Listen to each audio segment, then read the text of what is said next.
Yes. I saved someone from monsters earlier. She was carrying a frame and tools for making shell lanterns, and gave them to me as thanks. She also said this type of shell lantern can be modified however you like. So... yes, well, I tried my best. I suppose the next step is releasing the shell lantern.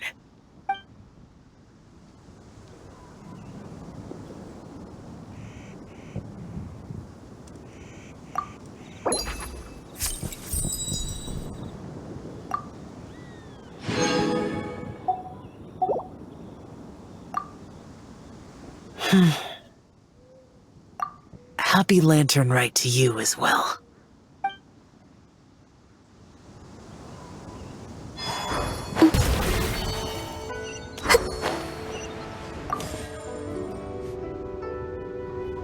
Hey, psst! Over here! Over here! Oh, I knew you wouldn't miss Lanternlit. I was wondering when I'd bump into you. No. I can't be working at every lantern right now, can I? I really am here on vacation this time. Yup. Miss Pingshi said she'd find a professional photographer to take a good portrait photo. Hey, wait a sec. Don't tell me... Oh, it really is you!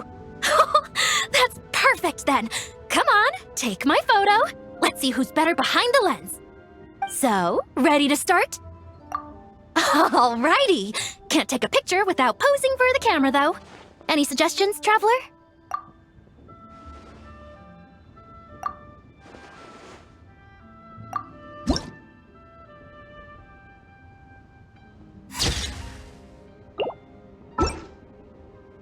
Done? Did you adjust the lens and check the lighting? Make sure the focal length was properly set? Let me check. Wow, you actually nailed everything! Oh, a shot like this is front page quality! Next interview, I'm definitely bringing you along. Imagine the amazing shots we could take together! And a very merry Lanternlit to you, too! Oh, hang on, that doesn't sound quite right. Whatever. Have lots of fun!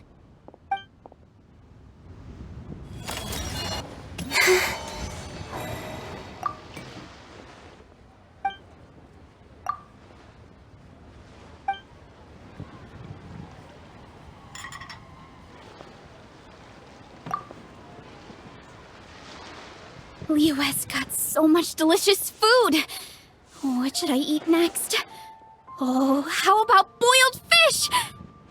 No, wait. I need to take a picture for everyone back at the tribe first. Traveler? Oh, wow. So you're the pro photographer that lady was talking about? That's fantastic! You're so talented. Of course you're good with a camera, too. Sure! I want to strike a cool pose. But what if it looks weird in the picture? Any advice?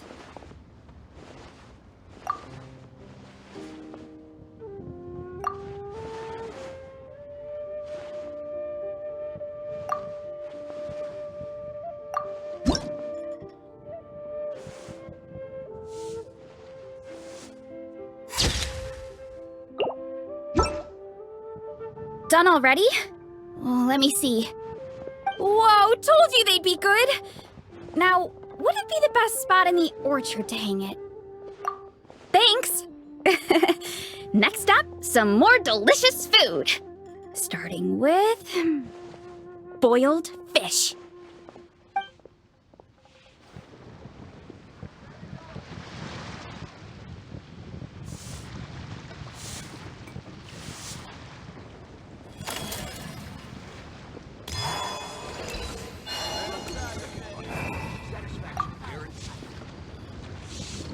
Oh, this is what I get for being impulsive.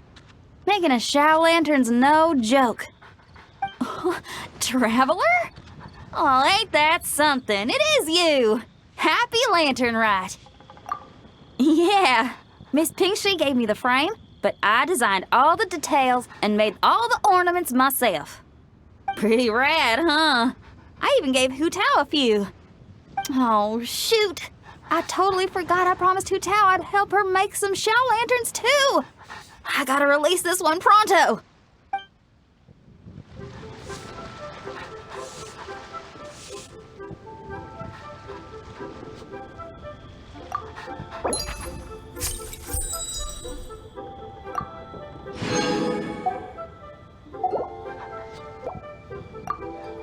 Okay, I gotta go find Hu Tao now. First stop, Wangsheng Funeral Parlor.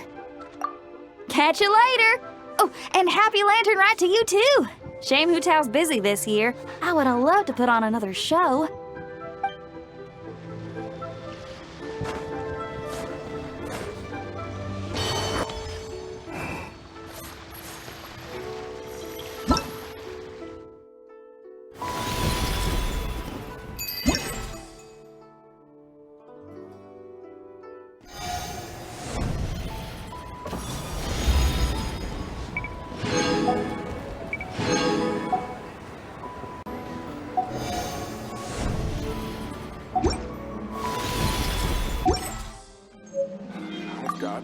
Of interesting gadgets, all from my...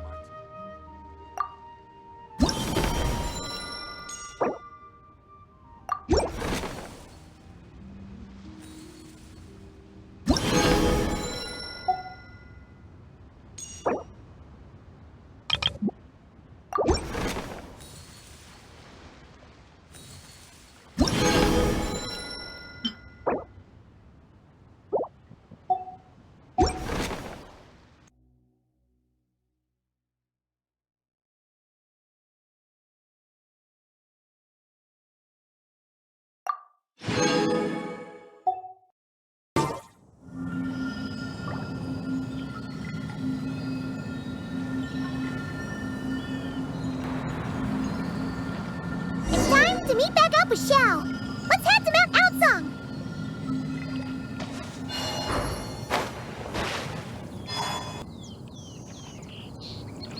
Xiao! Cloud Retainer! Madam Ping! We're here! Any news on Zhongli? Wait, are we missing 2 Adepti? Well, Shenyun banned Mountain Shaper from Mount Outsong for 3 days. Oh, then what about Mooncarver? The scheme to plant mint in one's abode was one those 2 fools devised together? And when it comes to punishment, one does not discriminate. His banishment ends in 3 days as well. Wow, that's pretty harsh, Cloud Retainer. Let's get down to business. We have news of Rex Lapis. Huh? Isn't that... Yes, Rex Lapis's Geopillar. It descended from on high this morning. He must have sent it for a reason, but it does not respond to our touch. So, what does it mean? Is he in trouble? Not necessarily. It could be a message only a specific person is meant to receive. Traveler, you alone spoke to Rex Lapis before he left. Oh, so it must be for the Traveler. Give it a try.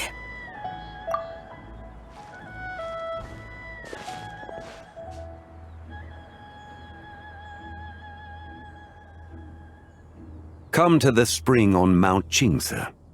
I have left an entrance for you. Well? Just as one surmised, it seems that Rex Lapis will not countenance our involvement in this matter. That would not surprise me in the slightest. He's always had a soft spot for the Traveler, after all.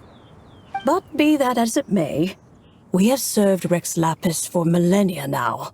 In other words, I'm sure this has nothing to do with favoritism. He's probably just trying to protect us. That's right. So you mustn't let your guard down, even if Rex Lapis is by your side.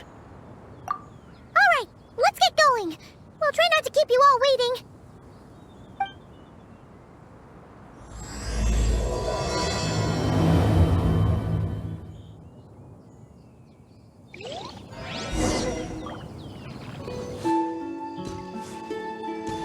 Keep your eyes peeled. It should be around here somewhere.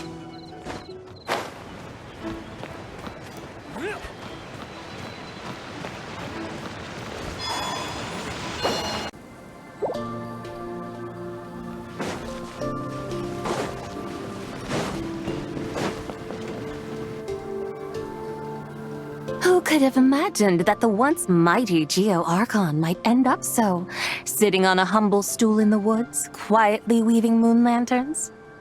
You really do look like an old man now. This is a Shao lantern, not a moon lantern. In ages past, when the gods waged war and the world was in turmoil, these lanterns were lit to guide fallen warriors back to their homes. Had you tarried in the mortal realm for but a little while longer, you might have become quite accustomed to them. Even so, it bears such a striking resemblance to the moon lanterns they used to offer up to the heavens. Could this truly be mere coincidence?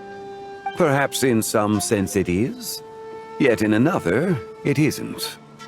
For instance, who is to say that some of Langan's magnificent jade did not become part of the very foundations upon which Liyue Harbor now stands?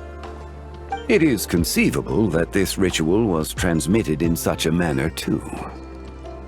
Now, let's not let ourselves get carried away. For all its splendor, do not forget that, in the end, even Langan could not escape its heaven-sent fate. Alas, it is just a pity that the little creatures of this world may never again lift their eyes to the moon, even should misfortune befall them. But you, Geolord, now that you rule this realm, why take the trouble, not to mention the risk, to visit one who bears such profound guilt as I? Are you not afraid that you might be sullied by the curse of time that was laid upon me? There is no risk to speak of.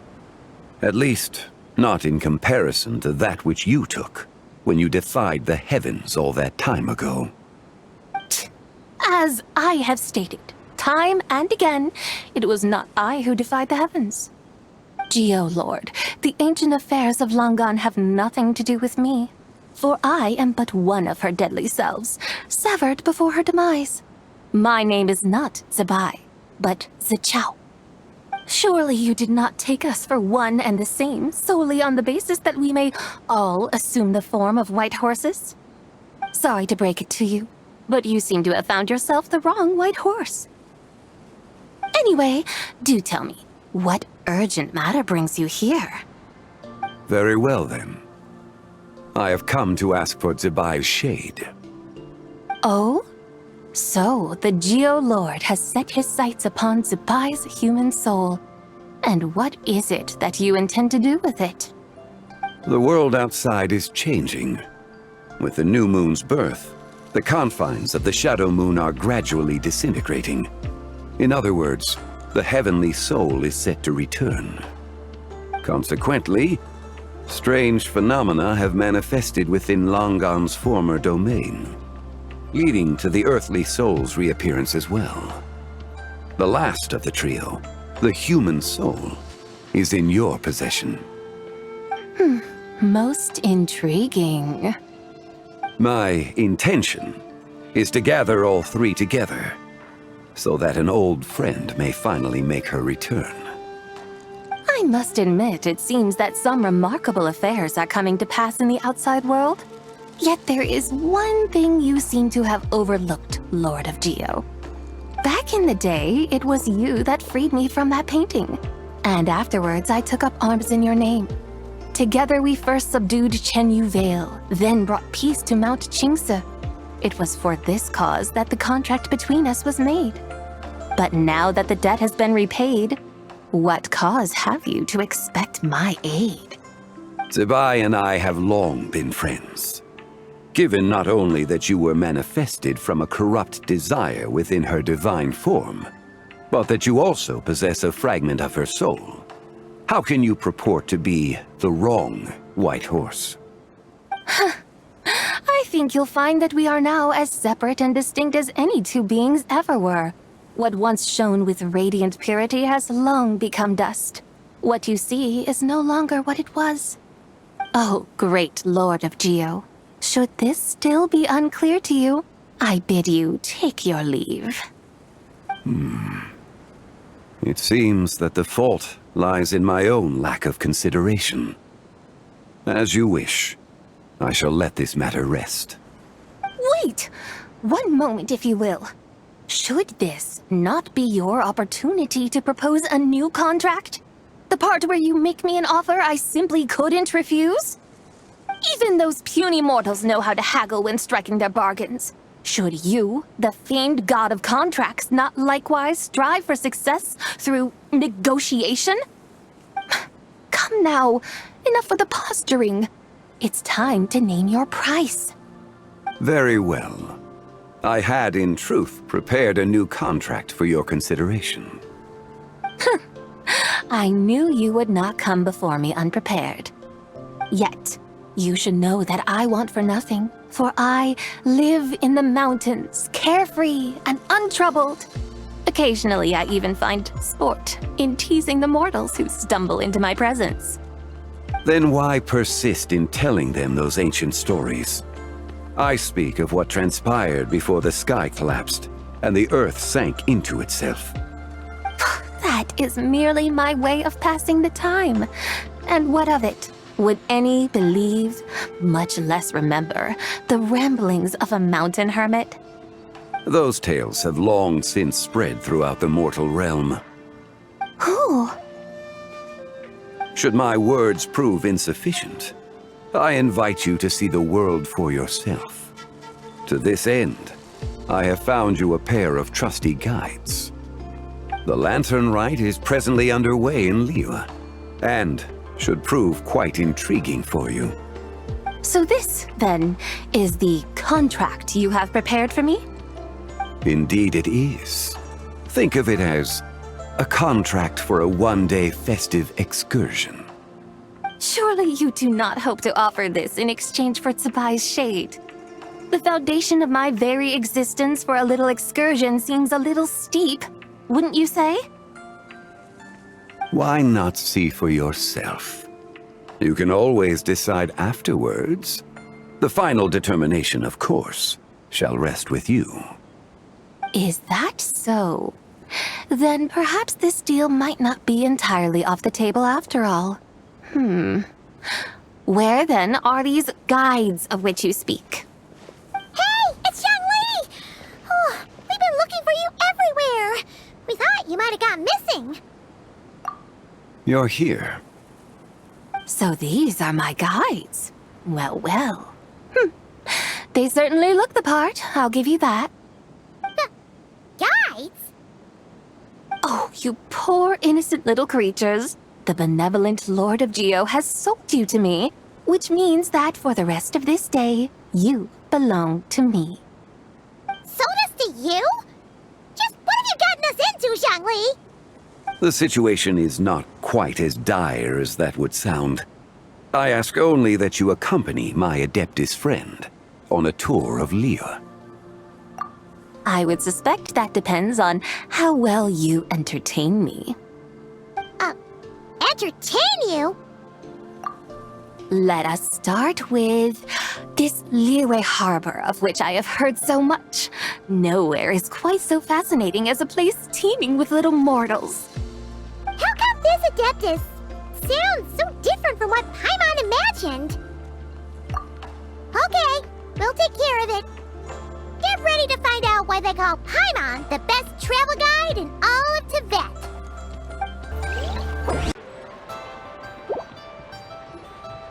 Look! We've arrived at Liyue Harbor! Not only is it Teyvat's busiest port, it's also the beating heart of Liyue. So, dear Madam Adeptus, where would you like to go first? With humble fare and wine to sip, in comfort clothed and soul at ease, one eats, and all the heart's ills cease. So we're heading straight for the good stuff? Well, you're in luck, because Paimon's an expert when it comes to food. There are two main cooking styles in Liyue.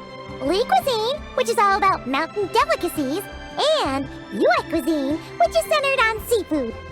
The most famous restaurants are Liyue Pavilion and Shinyue Kiosk. Oh, now Paimon's starting to drool. Guess our only option is to go try them both. 2 meals, back to back. Both sound like excellent options to me. Are these the kind of establishments that most people might visit on a regular basis? Exactly. Both Li cuisine and Yue cuisine are known for their pricey ingredients. Definitely not what you'd call the budget options. But don't you worry about that. Just think of it as Zhongli's little treat. Come on! Aren't you supposed to be pals with Hu Tao? I'm unsure we can afford to spend a little more of her mora at least. Hey! All Paimon wants is to provide our Adeptus with the best possible experience here. Don't you want that too? Both certainly sound like worthy choices. Just now, though, I happened to see a porter pass this way. Where might individuals like him go to eat? A hungry porter, huh? Oh! Paimon knows just the place! Yep. Nothing fancy schmancy there. Just tasty dishes made with simple ingredients in a variety of different styles.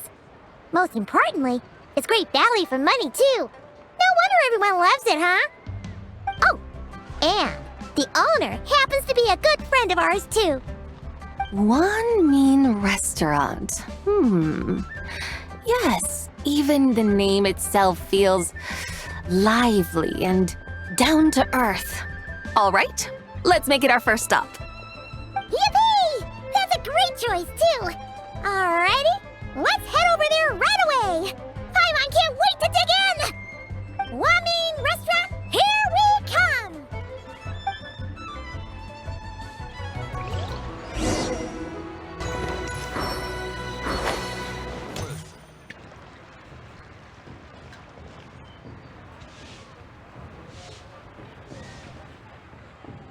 Xiangling! Chef Mel! We're here! Oh, hello there. What a surprise to see you two. Welcome, welcome. Hey there, Traveler and Paimon! We're a little busy today, so grab a table while you still can. But I don't think I've met this lady before. Is she a new friend? You could say that. Oh, I see. Well, hey there. A friend of the Traveler's a friend of mine, too. Don't worry, we'll take good care of you. Just order whatever you want, it's on the house. By the way, I'm Zhongli. I cook here at Wanmin Restaurant. What's your name? Miss Xiangling, have you ever heard of the White Horse Adeptus? Of course. What about her? I am her, and she is me. Huh? You mean you're an Adeptus? Oh, you young'uns crack me up. Come on, Xiangling. You've got to keep up with the times. Haven't you heard of cosplay? It's like a role-playing game where you dress up as famous characters and pretend to be them. Seriously, it's all the rage, and it looks like this young lady is quite the expert. Your friends sure keep their fingers on the pulse, huh, Traveler? Wow, Dad. Didn't know you were so tuned in. But how come I haven't heard about it? You gotta listen to our customers.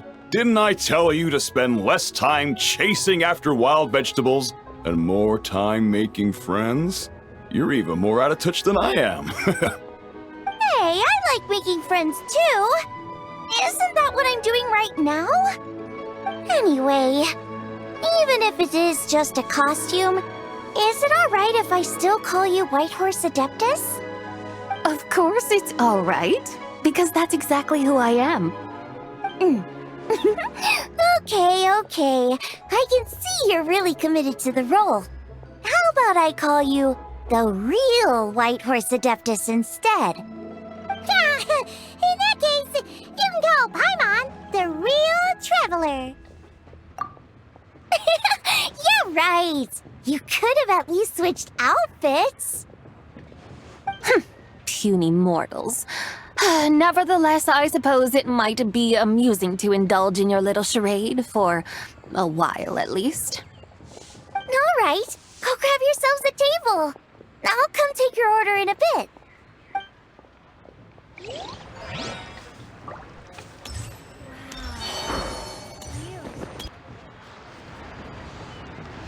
Hello. may I ask if Miss Zhongli and Chef Mao are here? Yeah, they're just over there. Wait a sec. Aren't you? So, what would you like to... Hello, Miss Zhongli. It's me, Lu Xiongxiong, the one who broke some stuff here at your restaurant a few days ago. I just wanted you to know how sorry I am. I honestly don't know what came over me. Please, please forgive me. Oh, it's you. You really gave me a fright that day, young lady. You didn't actually get food poisoning from our blackback perch stew, right? Come on, Dad. She's come to say sorry. It's all right, Miss Lu. You must have been feeling a bit off that day. You're looking so much better now, though. Why don't you grab a table, too? This one's on the house. No, I couldn't possibly. Hey, it's totally okay. We all feel under the weather sometimes, especially when we're away from home. Go on, find yourself a... yikes. Looks like all the tables are taken. Wanna come sit with us? We've got an extra seat over here. Thanks, guys. So what would you like to eat today? Feel free to order anything you like. I should very much like to sample your renowned poisonous blackback perch stew. It wasn't poisoned. That was all on me. So that's one portion of blackback perch stew. How about you guys? Paimon wants... Sure thing! Looks like Paimon's having trouble making up her mind. Anyway, I guarantee you'll love it. Let me think. Well, since the blackback perch stew is on the spicier side, I guess it makes sense to balance it out with a serving of stir-fried shrimp. And since it's Lanternlit season, you better try out the triple-layered consomme and come and get it too! Those are our seasonal specialties. As for the carbs, since we've got a full table, how about some right at home? Along with our special chili mince cornbread buns. Trust me, you won't be disappointed. Then for dessert, I'll whip you up some Lucky Snow Delight. I just came up with it a few days ago, and I can't wait for you to try it. Wow! Sounds like quite the feast! Looks like Paimon's in luck today! Am I the only one who thinks that's way too much? Not at all. Don't worry, I know what I'm doing. And to top it all off, our star dish, Adeptus Temptation. You should know that we don't often serve this here at Wanmin Restaurant. But since this is my first time cooking for the White Horse Adeptus, I'm pulling out all the stops. Okie dokie, just sit back and relax. I'll have your dishes out in no time. Hold on. Did I just hear Miss Xiangling mention the White Horse Adeptus? You did indeed. And you're looking right at her. That's a joke, by the way. She's cosplaying. Oh, I see. Phew, almost believed you there for a moment. Tell me, little one, what business might you have with the White Horse Adeptus? It's a long story. Basically, a while back, I took part in an archaeological dig over at the chasm. While we were there, we discovered a number of relics. Our findings show that they date back to the era of Long Gone, an ancient nation whose people are said to have been the ancestors of some of the modern-day inhabitants of Chenyu Vale. And why might such matters concern the White Horse Adeptus? Because some of those relics not only seem to contain textual references to her, but even depictions of what she looked like. There have long been legends claiming that the White Horse Adeptus was a deity of that era, but there are plenty of other theories out there too. If I could just locate some more detailed records, I'm sure we'd be able to find out so much more. So you're into history? Well, to tell you the truth, I actually joined the archaeological team by sheer accident. But once I'd started down this path, I knew that I wanted to make something of myself. Recently, though, things seem to have taken a turn for the worse. I still can't believe I caused such a mess and even ended up hurting someone. Oh, so you're considering becoming a martial artist now instead? No, I mean, they weren't seriously hurt. It was just a few scratches, and they let it go after my mother compensated them. Either way, my career is pretty much over. And even though both the victim and the Ministry of Civil Affairs say they won't be pursuing the matter any further, my father says he's going to punish me according to our family rules. Family rules?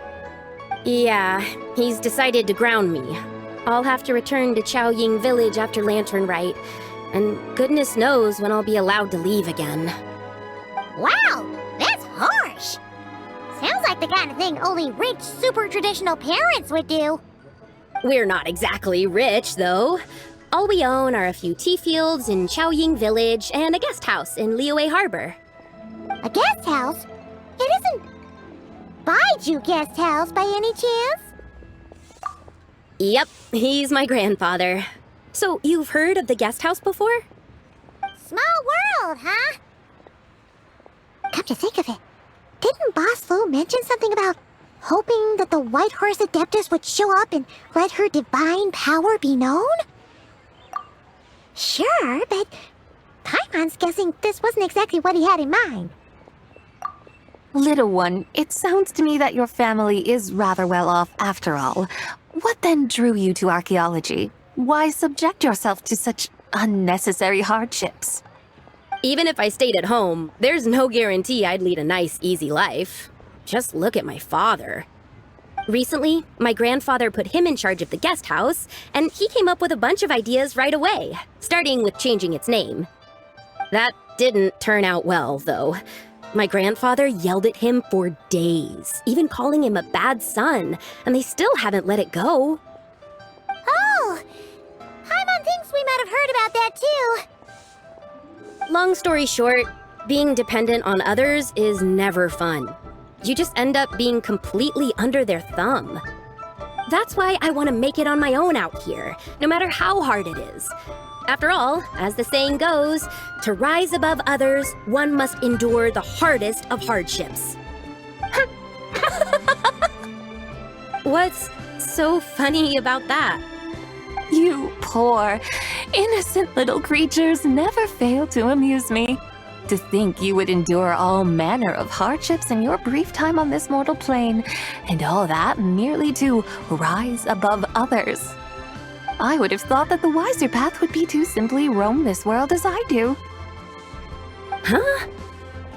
Tell me, what is it that you truly delight in? Archaeology? Martial arts? Tea planting? Or perhaps the keeping of a guest house? What I delight in? Yes! Surely there must be something you don't find quite so exhausting. Whatever delights you should not feel like a burden. But do things like that really exist? Of course! Take Miss Zhongli, for instance. I defy you to detect even a hint of hardship on her face when she wields her walking spatula. So, since it seems you are resolved to tread the rocky path, you should strive with all your might to pursue that which brings you delight. You mean, like cosplay? I suppose you might say that. Looks like the White Horse Adeptus is really getting into her role. I think I get what you mean then. Maybe I should have a chat with Miss Zhongli before I head home. Okay, everyone. Sorry to keep you waiting. Here's your food. Wow, it all smells so good. Oh, finally! I get to try that famous poisonous stew. Hey, didn't you hear what Shang said? It wasn't the stew. If anyone's to blame, it's that other you. What's up? How fiercely this mortal fare burns upon the tongue!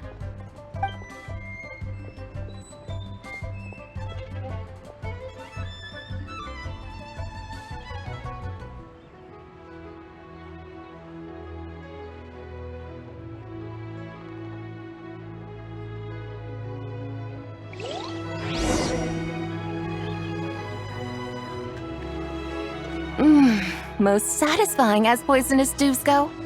So, where to now? Time, I think, to seek out some diversion? Oh, there's plenty of entertainment options in Liyue. Paimon will tell you that. The locals like to drink tea, walk their pets, play chess, watch operas, attend storytelling performances. Storytelling performances? You know, like listening to people telling stories. They're usually based on old Liyue legends, just like their operas.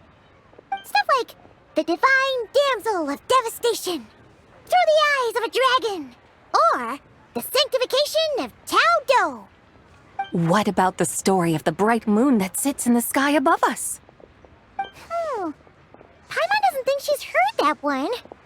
Still, the moon does come up quite a lot. It's even in the name itself. The Yue in Liyue actually means moon. Since we're on the subject, you like telling stories yourself, right? Why don't we go check it out? In that case, I'll have to trouble the two of you to lead the way. Awesome! Let's go! Third round knockout, here we come!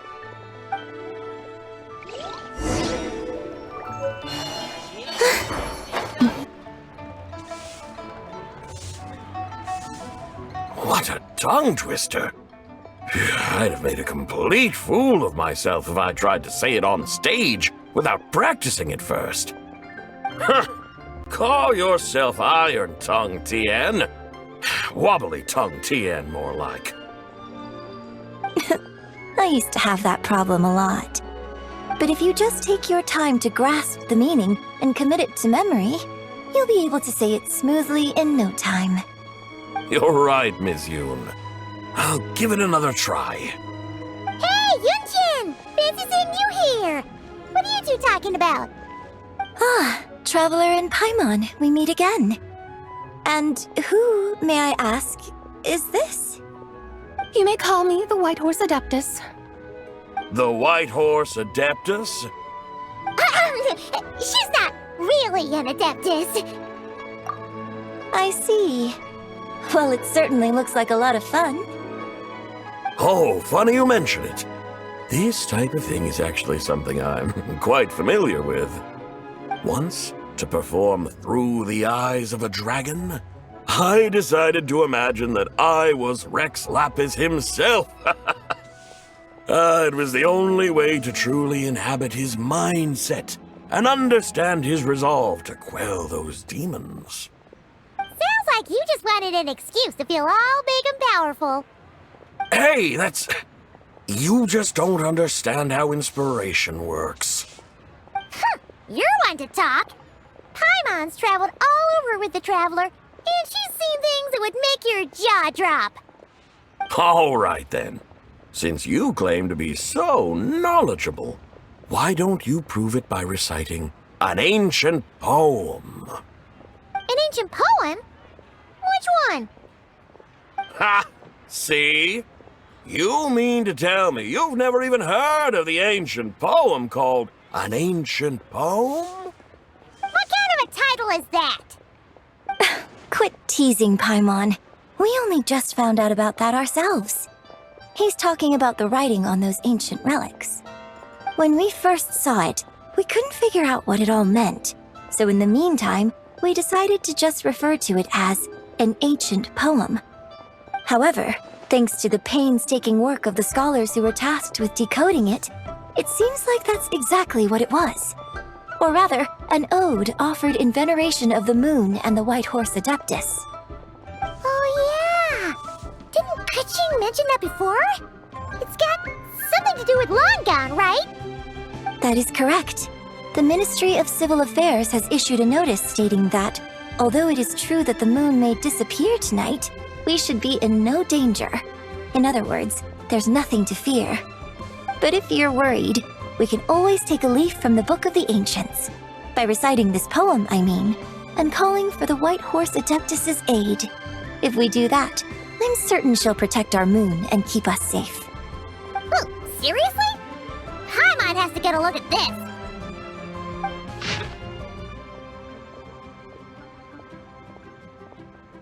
Under moon eternal in radiant night, a maiden grants silk soft and light? What in Teyvat's that supposed to mean? Under moon, iridescent, in night divine. Blah blah blah, something cloth so fine. Something about fields being plowed, something else about seeds being sown from the earth. Seriously? What is this? The fields are plowed, the seeds are sown, and from the earth, life is grown. Whoa! You did that without even looking! Bravo! Bravo! We have an expert in our midst. Looks like this young lady really does know her role inside out. If I didn't know any better, I'd have taken her for the real deal. That's because I am the real deal. That's the spirit. This is exactly the kind of mindset I was talking about.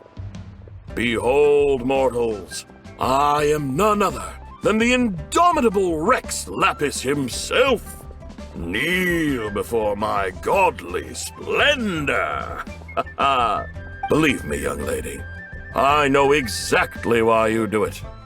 Back in the day, I was just like you. I must say you are rather amusing as mortals go. Miss White Horse Adeptus, it is a great pleasure to make your acquaintance today. I have some questions regarding the poem, and I was wondering, perhaps, if you might be able to shed some light on it? You want me to explain the full meaning of its verses? Your guidance would be much appreciated. Fascinating. Tell me, do all the people of Liyue still express such reverence for the ancient ways? Well, it's true that we hold a deep fondness for our history, but it is hardly our only pursuit. One of my good friends, for instance, is even more devoted to the modern Fontanian art of rock and roll. Exactly!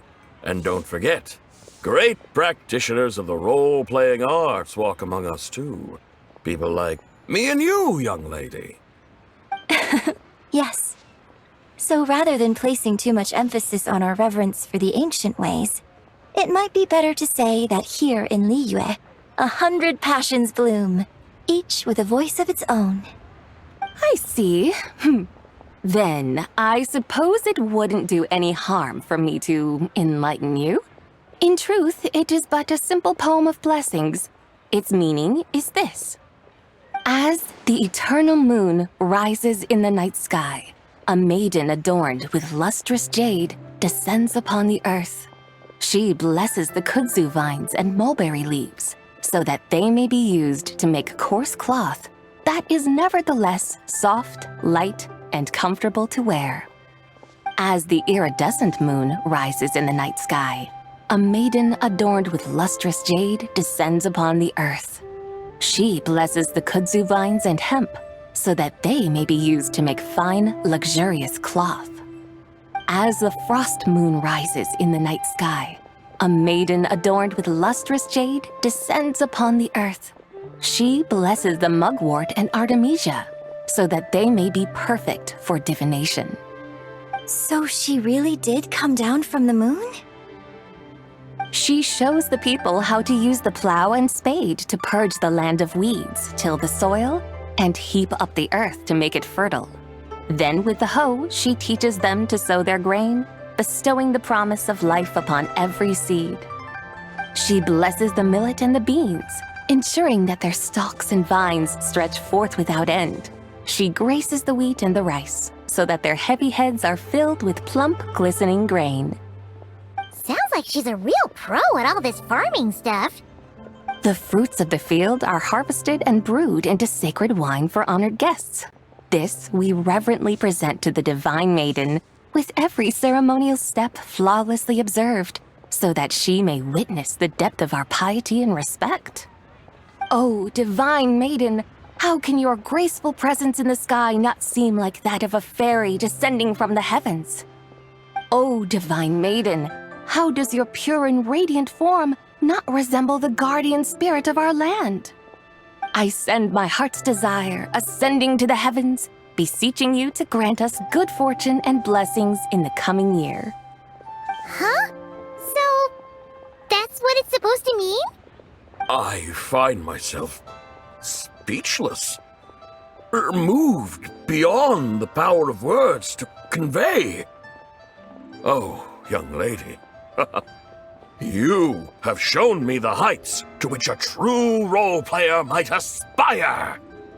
A truly remarkable performance. I did not anticipate that anyone could unravel this poem with such depth and clarity, and so soon after the Ministry of Civil Affairs noticed, too. I'd even begun to consider myself somewhat versed in the matter, but as they say, there's always someone more knowledgeable out there.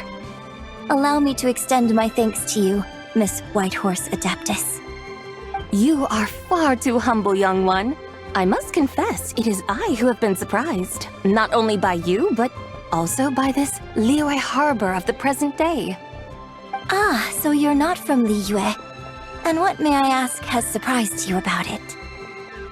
Oh, it's nothing really. Just some old memories scattered here and there. Very well, my guides. I suppose it is time we set forth on the next part of our excursion. I'd like to go see that wharf now. What say the two of you? No problem. We'll take you wherever you want. Oh, leaving so soon? Before you go, allow me to introduce myself. I am Yunjin, director of the Yunhan Opera Troupe. May I ask your name in return? My own name is scarcely worth mentioning, but since you asked, perhaps I'll tell you the title of that poem instead. Huh? So, it isn't actually called an ancient poem? Of course not. Its real title is Odes of Long Zabai. Odes of Long Zabai.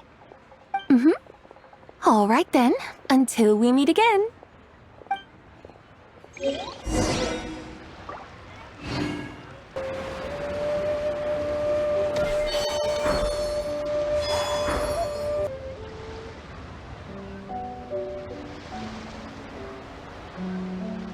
Ganyu! I almost forgot to mention. On my recent trip to Notcry, I came across something really fascinating in the Frost Moon Scion's library. I found records in their collection of another divine envoy living on the moon. A divine envoy on the moon? You don't think it could have been referring to the White Horse Adeptus too, do you? No way to say for sure. Still, the similarities between our legends are intriguing, to say the least. Isn't it amazing? Especially when you consider how far apart we are. It truly is. We might live in different lands, but when we look up at the night sky, we all see the same moon and stars. Right? It's like we're all bound together, no matter where we are. When you think of it like that, it's almost as if our friends from other nations will be right here celebrating with us. Isn't that a wonderful thought? No wonder you were so excited to go see the giant lantern when you first got back. Sounds like you're a real fan of the White Horse Adeptus, huh? I guess you could say that. Just a pity she's so elusive. Even Granny's never met her, you know? Maybe she really is just a legend after all. Hey, Yanfei and Ganyu! Trust Paimon. The White Horse Adeptus is as real can be. Huh? Oh, look! It's the Traveler and Paimon! Feels like I haven't seen you two in, like, forever. Happy Lantern Rite. It's so good to see you again. Hey, you two. Happy Lantern Rite. Did I hear you right just now, Paimon? Does that mean you've actually seen the White Horse Adeptus? She has indeed, and now, so have you. And you are? Why, who else? The White Horse Adeptus, of course! Could you maybe start with something else next time? You're the White Horse Adeptus? That's right. Allow Paimon to introduce you to our new friend, Zichao. She's been low-key obsessed with cosplaying the White Horse Adeptus ever since we met her. I see. Well then, greetings, Miss Zichao. My name is Yanfei. And recently, I've been low-key obsessed with learning everything I can about the White Horse Adeptus. I'm sure the two of you will get along like a house on fire. Oh, and by the way, I'm Ganyu. So, Miss Chow, you must be here to see the giant lantern too, right? A horse-shaped Zhao lantern? Is that what I think it is? That's right! A lantern made to honor the White Horse Adeptus herself. Isn't it gorgeous? Huh? What are you laughing at? Both the lantern and myself. What do you mean? Oh, this lantern truly is an artistic masterpiece. But tell me this, have any of you ever seen a horse before? Come to think of it, Paimon can't remember ever actually seeing one herself. What about you, Traveler? Oh, this horse appears to be mid-trot, but it has adopted what is called a lateral gait, where the legs on one side of the body move together in unison. A rather rare sight indeed.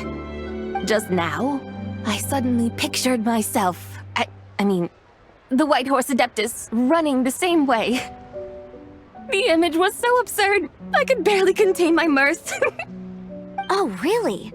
I never knew that. You learn something every day, huh? Oh, come on! It's basically a giant piece of fan art! Who cares if it's different than the original? I was merely laughing at my own ignorance. I came here thinking that the White Horse Adeptus's tale had been long forgotten. Yet here I am, gazing upon a lantern made in her honor. Well, you couldn't have been more mistaken. There are so many tales about the White Horse Adeptus, I'm starting to lose count. Just off the top of my head... Just so you know, Yanfei, we've heard it all like a million times before. Aha! But there's one thing I can guarantee that you haven't. Huh? You mean like a new chapter of her stories come to light? Mm-hmm. And I heard it from Ganyu just yesterday. Hey, why don't you share it with the others? Sure, no problem. Where to begin? Do you guys still remember what Liyue's Moon Chase Festival is about? Of course! It's a festival held in honor of the Stove God. That's right. But it took a really long time for the Stove God Festival to become what it is today. In its earliest form, it was actually an adeptal ritual known as the Moon Chase Rite. Paimon remembers Madame Ping mentioning that before, but she never explained exactly what it was. According to Cloud Retainer, the Moon Chase Rite was originally a ritual meant for communicating with the moon. Communicating with the moon? But for what purpose?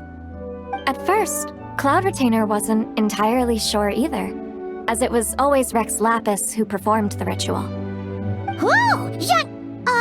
Rex Lapis did it himself? Must have been a really important ritual. That's right. Unfortunately, despite numerous attempts, they never actually received any response from the moon, which is why they eventually stopped performing it. But then, just yesterday, Keqing took a picture of the moon being obscured by a dark hole to Cloud Retainer and asked if it had anything to do with the Moon Chase Rite. The moment Cloud Retainer saw it, it suddenly dawned on her that the rite might have been an attempt to reach the White Horse Adeptus all along.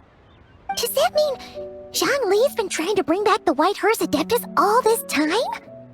So how about that? Bet you never thought there might even be a link between the White Horse Adeptus and the Moon Chase Festival. If Keqing hadn't taken that picture to Cloud Retainer, we would never have known any of this. This is probably what Keqing was referring to that day when she mentioned there were some ideas she wanted to follow up on. So, Archon. All this time, you've been striving to awaken her. Huh? What do you mean, awaken? Nothing. What I truly meant to say was, this new insight you've provided has been truly eye-opening. Oh, by the way, my trusty guides, I've been meaning to ask, where in Liyue Harbor might one enjoy an expansive scenic view? Huh? We're off to the next stop already? But Paimon's barely done digesting that lore bomb just now. All the more reason to find the right spot to let it sink in. Oh, so that's what you're up to. A tour of Liyue Harbor? In that case, if you're looking for a spot with a panoramic view, I'd recommend Yujing Terrace. That's a great idea. Since the terrace is on higher ground, the sea view from up there's so much better. Great! Well, the lantern ride's about to start, so we should get back to Granny's now. Hope to see you all at the festival tonight. Oh, you're off too? All right then. See you both soon. See you soon!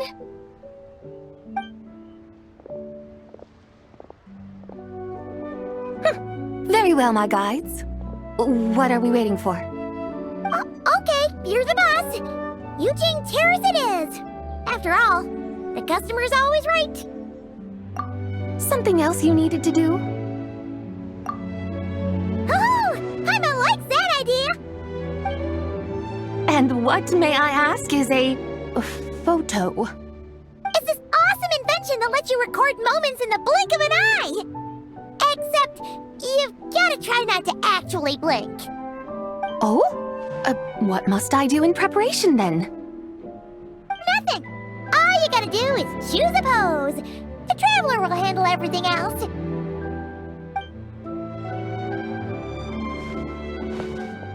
Come on, let's give it a try. Look, we got a great picture. Paimon's gonna call it The White Horse Adeptus Meets the White Horse Adeptus in Liyue Harbor.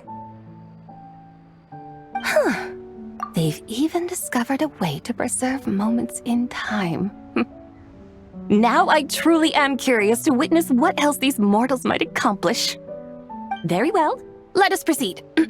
Yujing Terrace lies in that direction, does it not? Hey, wait for us!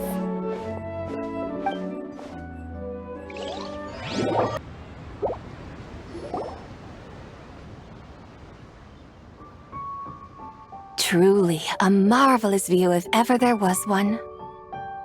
It seems the charm of this Liyue Harbor is only heightened by the sun's dying light. And soon, people will start releasing their shell lanterns to mark the most important day of the year. Practically everyone will be with their friends and family, eating a big meal, chatting, and even setting off fireworks. Trust Paimon, it'll look even more amazing then. What do you say? Want to stay to see that? No need. Let us bring this weary day to a close. Weary day? You mean you didn't enjoy your tour? I had imagined you would arrange for me to witness some grand spectacle. Perhaps the descent of divine beings, the manifestation of the sacred before mortal eyes, or the appearance of a selfless hero come to aid the helpless and downtrodden. Or, should that not come to pass, then at the very least spend a little more coin. For that, it seems, is how one finds true enjoyment. Alas, but there was none of these. Instead, we merely filled our bellies, listened to tales, and gazed upon a crude imitation of my likeness. And now the sun begins its descent. What a day of quiet tedium. Well, we're so sorry. If we'd known that was what you wanted, we'd have done it all differently. It's all that Zhongli's fault for not making the customer's requirements clear. Well, it's too late now. Do you still believe I would part with that soul fragment, now so intertwined with my very being? But... I knew you were the more astute of the pair. Huh? You were just trying to scare Paimon? It seems the realm of the Geo-Archon has a way of making one more stony-faced. So, you were just pulling Paimon's leg? Of course. I was merely engaging in a little banter with the two of you. Long ago, I shared tales with various mortals who chanced upon my mountain abode. Never did I imagine that those stories would endure. It seems I greatly underestimated them. Perhaps, as your Geolord said, a few pieces of ancient Langan's magnificent jade have truly become part of the very foundation of this land. So, you've decided to help us? Again, that goes without saying. I made up my mind some time ago now. When I beheld a rather intriguing scene as I set foot in this city, I saw porters passing through the alleys, setting down heavy wooden crates from their weary shoulders. Peddlers pushing carts as the kites and lanterns upon them rustled gently in the breeze.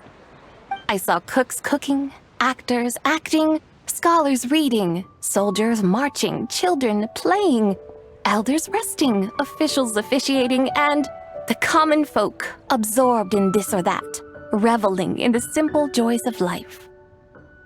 Some, it seems, have already found that which stirs their hearts, while others continue to fret, troubled by uncertain futures. Yet, in this gentle and serene order, each holds fast to their anticipation, not only for the celebrations to come, but also for the first light of the morrow. Scenes I once yearned to behold now unfold before me, no longer in Langan, but in Liyue Harbor, thousands of years on. How wondrous is this mortal realm! Thank you, Whitehorse Adeptus! Thank you so much! Adeptus, Adepti, perhaps the singular art in which we are truly proficient is that of sequestering ourselves within the high mountains. But once we leave our mountain refuge, we find ourselves drawn back to mortal ways all the same. So, it is I who should offer my thanks to the two of you. Traveler, Paimon, you have made this day more delightful than any I've known in a long, long time. Come now, and take what it is you need. You mean, like, right now? But don't you think we should wait for Zhongli? That won't be necessary. All things shall meet again in their time, for the waters know no rest, and the flowers their appointed season. One need not fear that life is but a journey of goodbyes.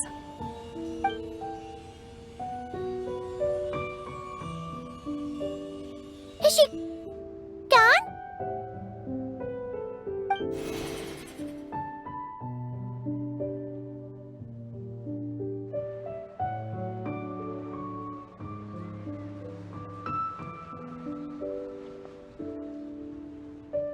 Yes, she's gone. A deadly self is formed from the body's impure vapors, so naturally it cannot survive long in this world. Had it not been sustained by the remnant of Zibai's soul, it would have faded away a long time past. Now that the remnant is gone, it has severed its ties to the mortal world. Zhongli! When did you get here? A while ago. Paimon would have thought you'd at least want to say goodbye. Though mountains endure, the ceaseless waters will, at last, wear away their sharp edges.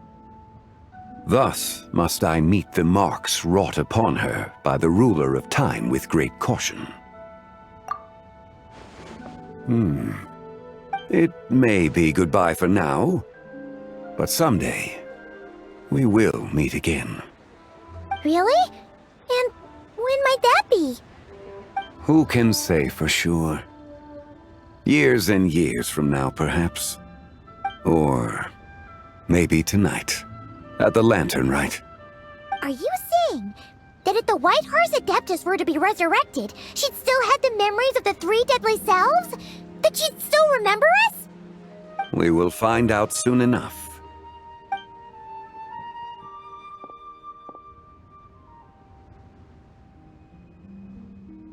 It is time. The rite is about to begin.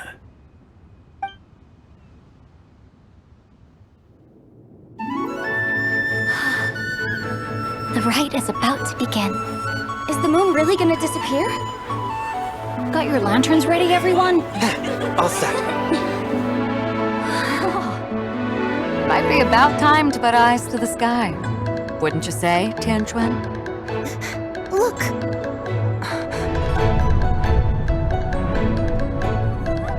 When the sun's out, eat the sun. When the moon's out, eat the moon. Whoa, is this a lunar eclipse? Under moon eternal, in radiant night, a maiden grants silk, soft and light. Under moon iridescent, in night divine, a maiden grants fiber for cloth so fine. Under moon of frost, in night so great, a maiden grants tools to divine our fate. The fields are plowed, the seeds are sown, and from the earth, life is grown. The seedlings stretch, the crops do rise, and all unfolds before our eyes. Fruits are gathered, sweet wine is poured. These gifts we offer to our Lord. Pure as heaven, so fair and bright, she shines as light in this dark night. And with her does this, wish take flight.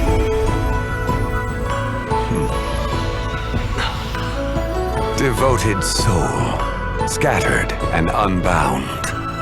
Let this lantern guide you home, by its light be found.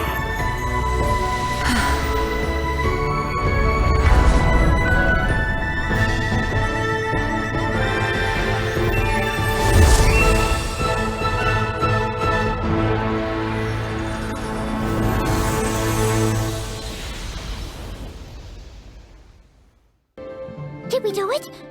Do we finally get to meet the real White Horse Adeptus?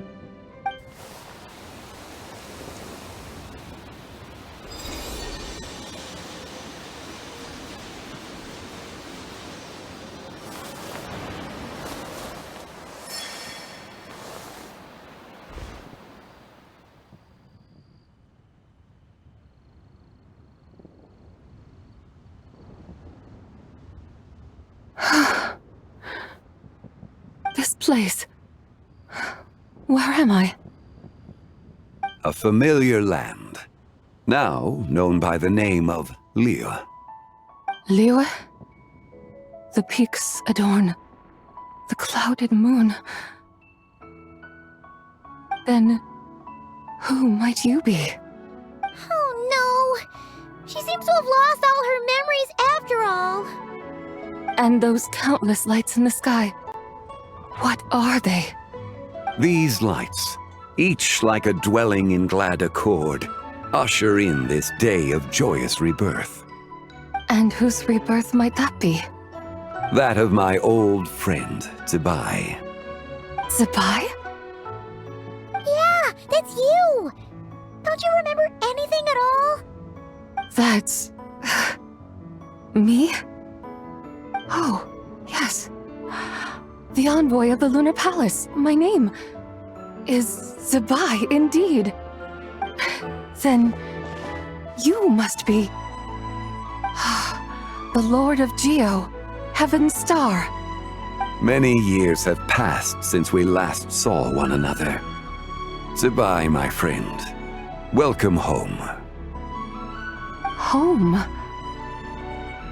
But why does this place, this Liyue, feel at once so strange and yet so familiar? Who you are? Who are you? Ah, yes, I remember now. You are that young Wushu dancer, the one who seeks disciples. How fares your quest for disciples? It must have yielded a truly prolific body of students by now, I trust. Hey, you've got it all wrong! You're talking about Gaming! But I could have sworn... Oh, that's right. You're that impudent blonde youngster who kept meddling in my affairs. And to think you even had the audacity to presume yourselves worthy of being... What was it again? Ah, yes, of being my guides. How very wonderful to see you again, my most faithful and beloved guides. I trust all has been well in my absence? Well, she finally got it right. But that sudden mood swing felt even weirder. It's like her head's packed full of slimes. It is possible that her cells have not yet settled. After all, they've only just been brought back together. It may be some time before she fully recovers. Huh? You mean, kinda like she's still half asleep? That I cannot say for certain. Perhaps a few days. Perhaps a few years. A few years? Mortal years are but a poor measure when divine beings tread the realm of dreams. Well, if you say so. Anyway, at least she's whole again, right? That already seems like a pretty good outcome to Paimon. Yes, there is little cause for worry. We need only wait and let time take its course. Say, what are those little creatures over there up to? Celebrating Lanternlit, of course. And those lights up in the sky? Those are all Shao lanterns. This year, each and every one of them carries a little wish inside. Lanternlit. Then, may I join in too? Of course! Why else do you think we've been running around like headless chickens these past few days? Tell you what, Traveler, why don't we take the White Horse Adeptus out to celebrate? Who knows? Maybe seeing some familiar faces might help her find her feet? Hey, Zhongli! You've got some time on your hands now, right? Why don't you come along with us? By no means a bad idea, Paimon. Oh, it's a bye. Before Paimon forgets. When we meet the others later, remember to wish them a happy Lanternlit. Happy... Lanternlit? Happy Lanternlit! Yes! Happy Lanternlit indeed. Well then, let's go!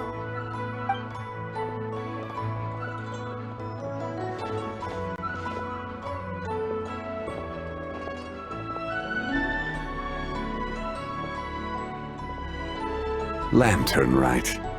A night of joy, reunion, and moonlit blessings for all.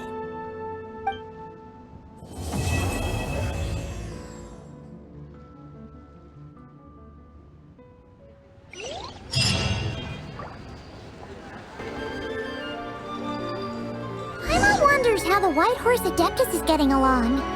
Maybe we should check in on her? We could ask Zhongli where she is.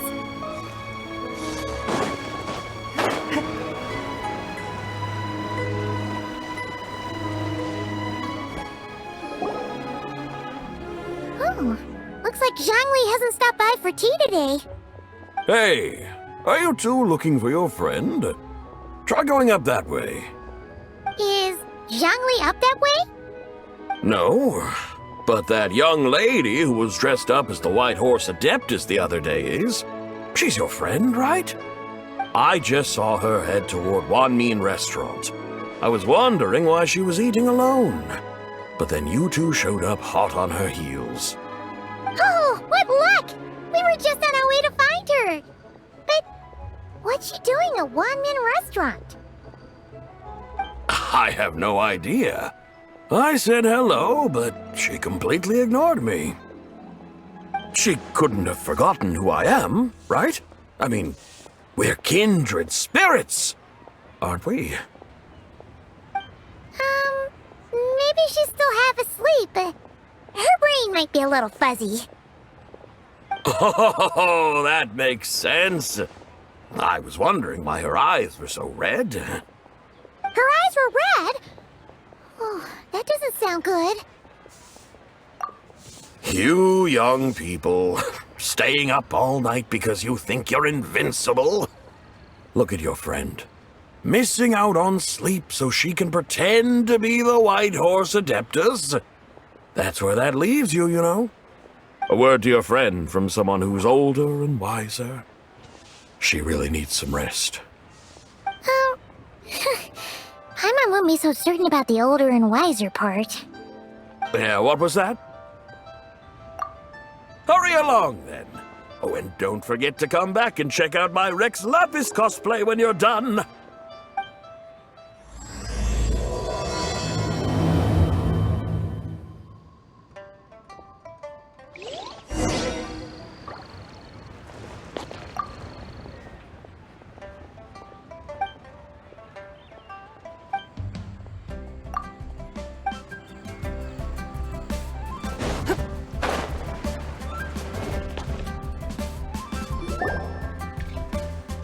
Where's the proprietor? Come out and see me at once!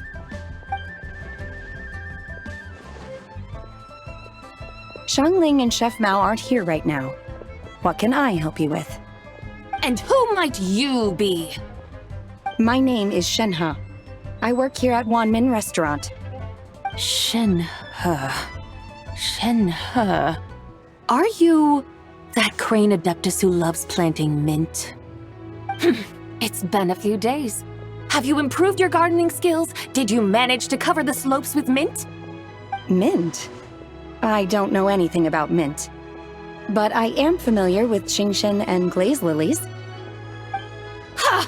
Already casting mint from your mind. How can a practitioner of self-cultivation be so fickle, chasing after every new plant that catches their eye? I'm not sure I get what you mean. Are you delirious from hunger? Would you like something to eat?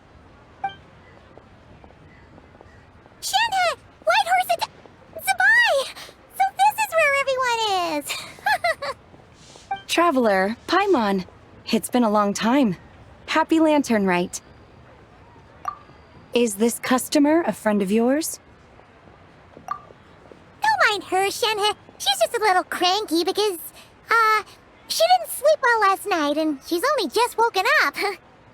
Look how red her eyes are. I see. In that case, Miss Zabai, I have a tonic here infused with Qingshen. It's cool and soothing when applied to the eyes. Would you like to try a few drops? Stop right there! Who are you two noisy children? Hey! Have you forgotten about us already? Guides. Yes, I seem to recall something about some guides.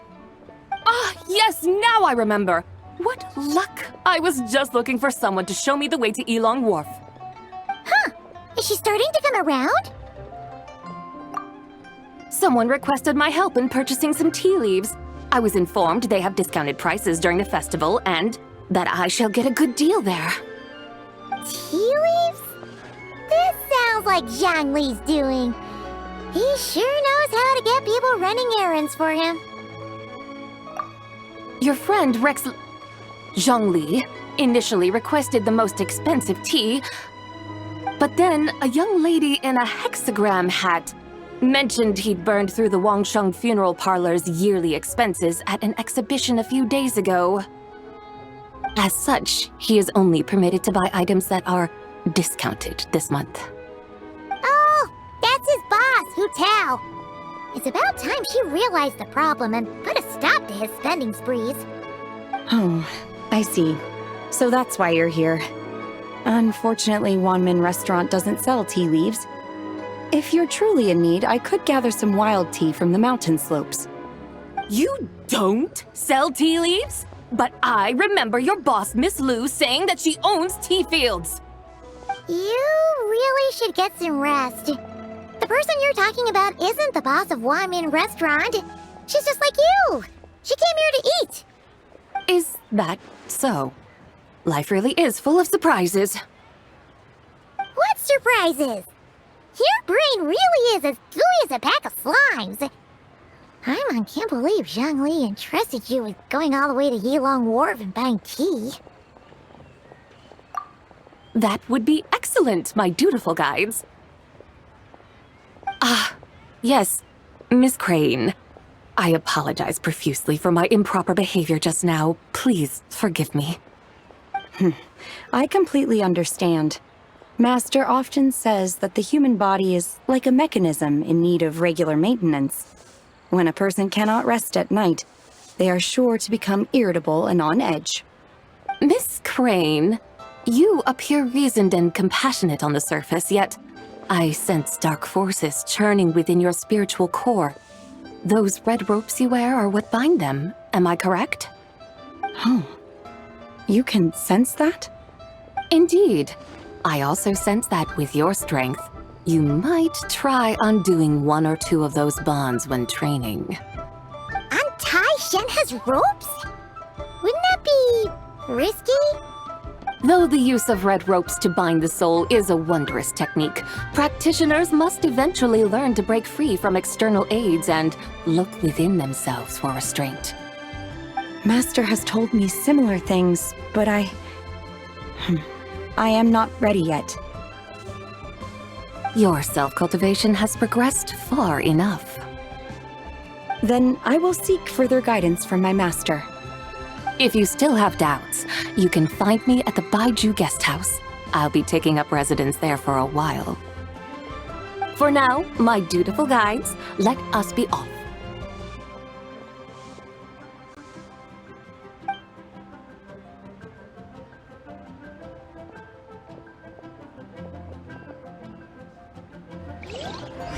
Should I save this money?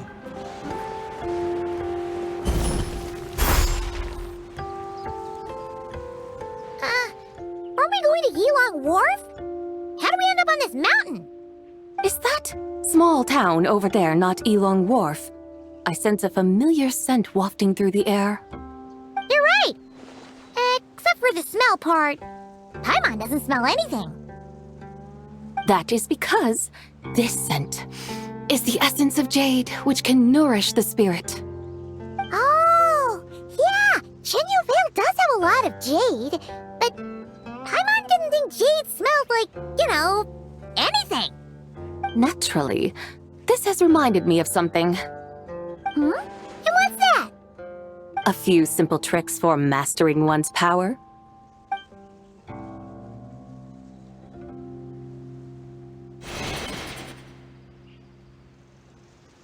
What is that thing? I'm sure you've been to Yilong Wharf many times before, but I wonder if you've done so while cruising through the air. You've been such dutiful, dedicated guides, so allow me to offer this fresh experience as recompense. Please step in.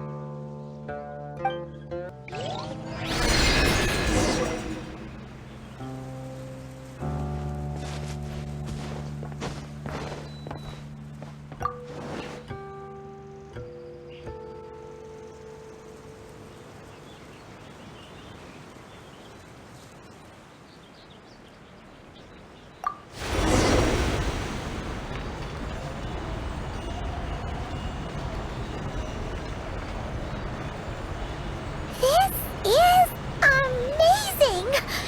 Paimon feels just like an adept just flying through the sky. What is this thing? I created it from my memories of the chariot of the Lunar Palace. Many years have passed since I last laid eyes upon it, so there may be some discrepancies. Nonetheless, it is functionally much the same. A lunar chariot? Wow! Paimon never imagined she'd get to ride in one! So, Sabai, does that mean you used to work on the moon? Work. That's an interesting way to phrase it, though I suppose you are correct. I was once an angel, a member of a race tasked with guiding humanity. Then, graced by serendipity, I became a moon envoy. Huh? What's a moon envoy? Some kind of super important angel? As you would understand it, a moon envoy is a job title. Any angel, or non-angel, can become a moon envoy. Does that mean you're not the only one? Of course not. Though my memories are still hazy, I vaguely remember some of my colleagues. There was one who like to take on the form of an ibis. An ibis? Could it be... Can all moon envoys turn into animals? Does it mean Rauma could take that job? She can turn into a deer, and moon chanters are some sort of Luna envoy anyway, right? Moon chanter? I have no idea what those are. Oh, okay then.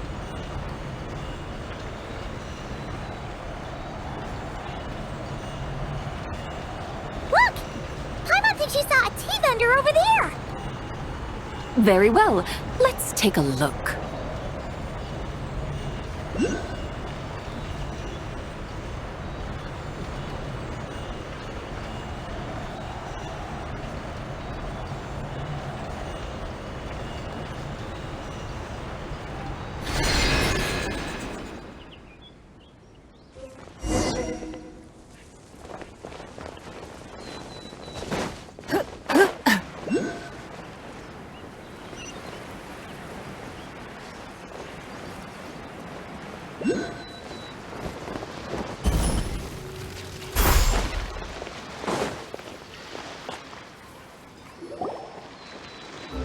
Welcome, please have a look around.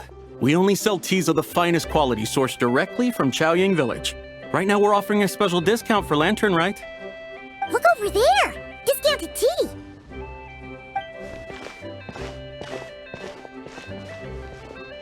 Dear customers, are you looking to purchase some tea leaves?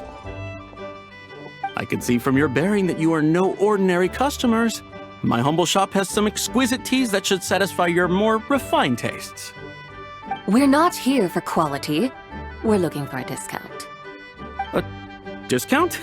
Well, that's a coincidence. Our Sungla tea is on sale right now. A special festive offer. Something about the name of that tea sounds familiar to Paimon. Buy 3 boxes of Sungla tea during the festival to get 10% off. Buy 4, get 20% off. Buy 10, but... That's right! 10 boxes at half price. Have you been to our shop before by any chance? Oh, Paimon's definitely heard this spiel before. 3, 4, 10, 10, 20, 50. Zabai, what are you muttering about? When purchasing 3, 4, or 10 boxes, the corresponding discounts are 10, 20, and 50%. The intervals between the two sets of numbers are 1 and 6, and 10 and 30. Look! Her eyes turned blue! That's gotta be a first! If the differences between intervals remain equal, the interval after 6 should be 6 plus the difference between 6 and 1, which is 11. Similarly, after 30, the next interval should be 50. Therefore, extrapolating upward, the next two numbers in each set should be 21 and 100. You're making Paimon's head spin! Those numbers, what do they mean? They mean that if we buy 21 boxes of Sungla tea, we should get a 100% discount! 100% discount? You mean we'll get them for free? Oh, there was a pattern to the discounts. Is that right? The pattern we speak of is mathematics, little one. A pattern that is always right. That's amazing! You're a shopping genius, Zabai! Oh wait, something feels off here. I had no idea our shop's discounts were tied to the laws of nature. I've learned so much from you, dear customer. No need to thank me. Now, please give us our 21 boxes of free tea. Wait! What's the matter? Paimon just realized what it is that's not right. It took you long enough. We got the short end of the stick! Think about it. If we don't have to pay when buying 21 boxes, then if we buy even more, the vendor should be paying us money instead, right? Huh? Hey, Zabai, work this one out. If we buy 100 boxes, we'd make loads of money, wouldn't we? It stands to reason. Wait a moment, dear customers. Don't you think you're haggling a little too hard? You are the one dictating the discounts. We're simply extrapolating the numerical patterns within. As such, we are hardly haggling. You have a point. However, that's right. I'm so sorry, I just remembered. My supplier didn't come today, so we don't have any tea after all. Such a shame, terribly sorry about this. Awful luck. Where can we find your supplier? Well... Not to fret. We'll save you the effort and go straight to the source ourselves. Well, you see, dear client, the supplier's discount isn't as generous as ours. You won't be able to get the same price from them. Huh? Does that mean they won't pay us for taking their tea? They might not even offer you a 100% discount. How very unfortunate. Nevertheless, as the original supplier, they must offer some sort of discount. Besides, we're not looking to make money. We just want a good deal. Well, that's great. My suppliers are all tea farmers from Chaoying Village. You can go ask around the village, but please don't say I sent you. Do not worry, we appreciate your generosity. Referring customers to your business partners, even choosing to remain anonymous, the demeanor of a true gentleman indeed. Your business will surely prosper. I hope you're right. Then let us head to Chaoying Village. Do you know the way, my guides? Of course! Just follow us!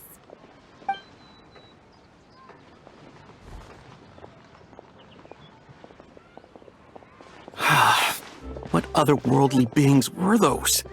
Thank the heavens I managed to send them on their way. I should hurry home and pray to the White Horse Adeptus. May she bless me such that I never encounter such customers again.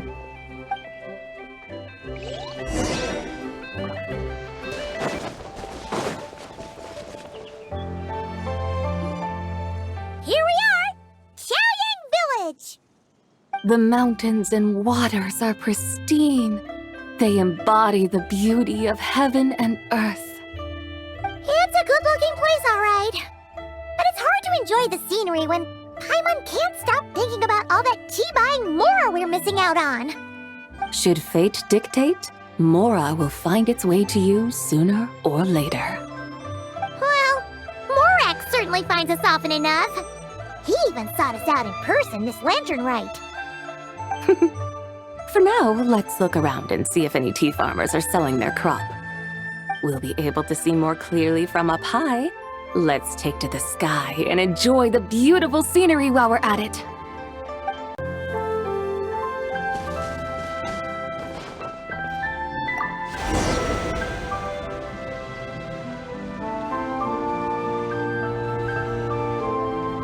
Wow! Chaoying Village looks beautiful from up here. Indeed, the houses here are quite different from those in Liyue Harbor. They follow the natural contours of the mountains, forming unique, elegant structures. Yeah, it's super beautiful. The white walls and dark tiles frame the emerald waves of the terraced fields, while the curved eaves and tall gateways juxtapose each other with grace. It's almost too beautiful to be true.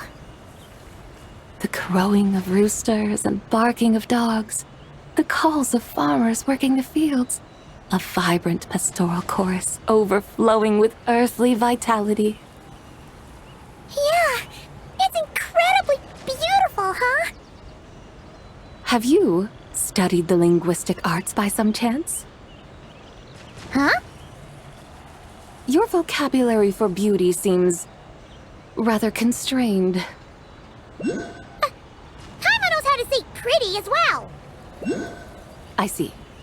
Now then, let's take a look around and see if we can find any farmers selling tea.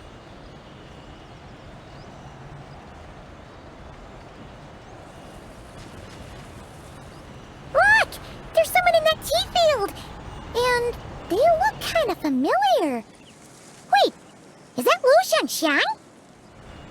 And who is that? Oh, you'll remember for her once you see her up close. Hey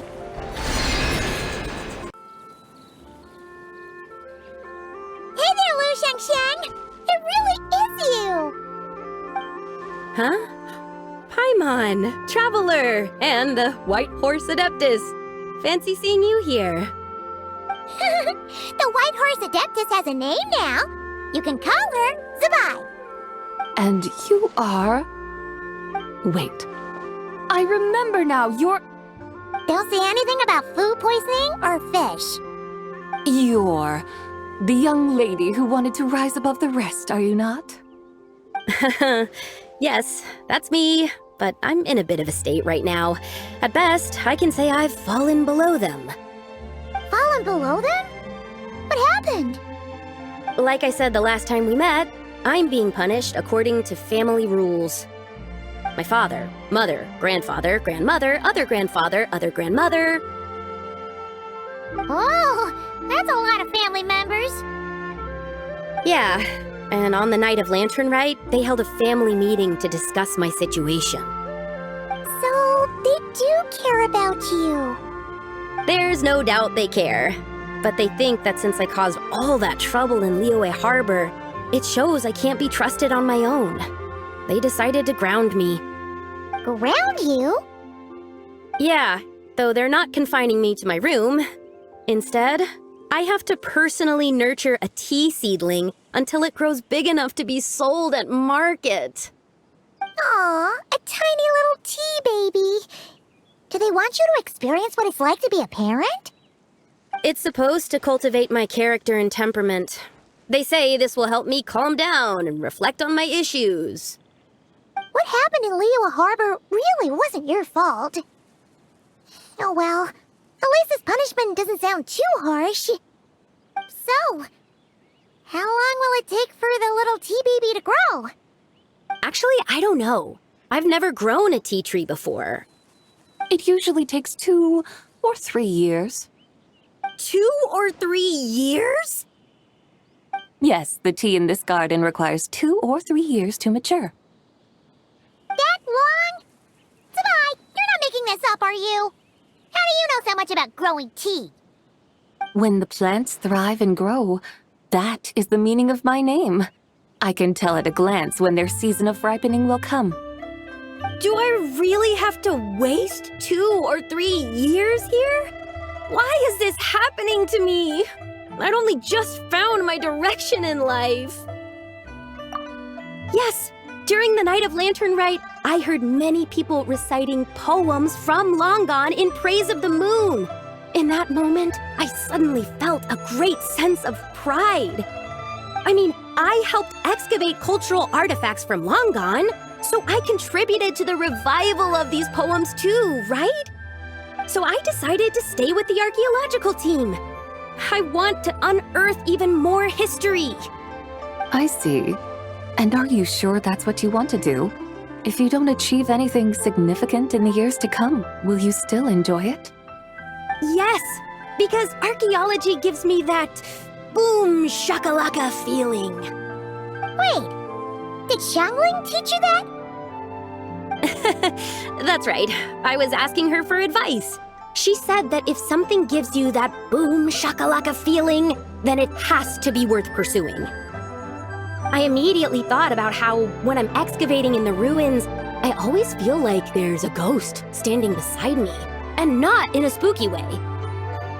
It feels like my great-great-great-great-great-grandmother patting me on the shoulder and saying, "Keep going. You're about to rediscover some grand ancestral knowledge."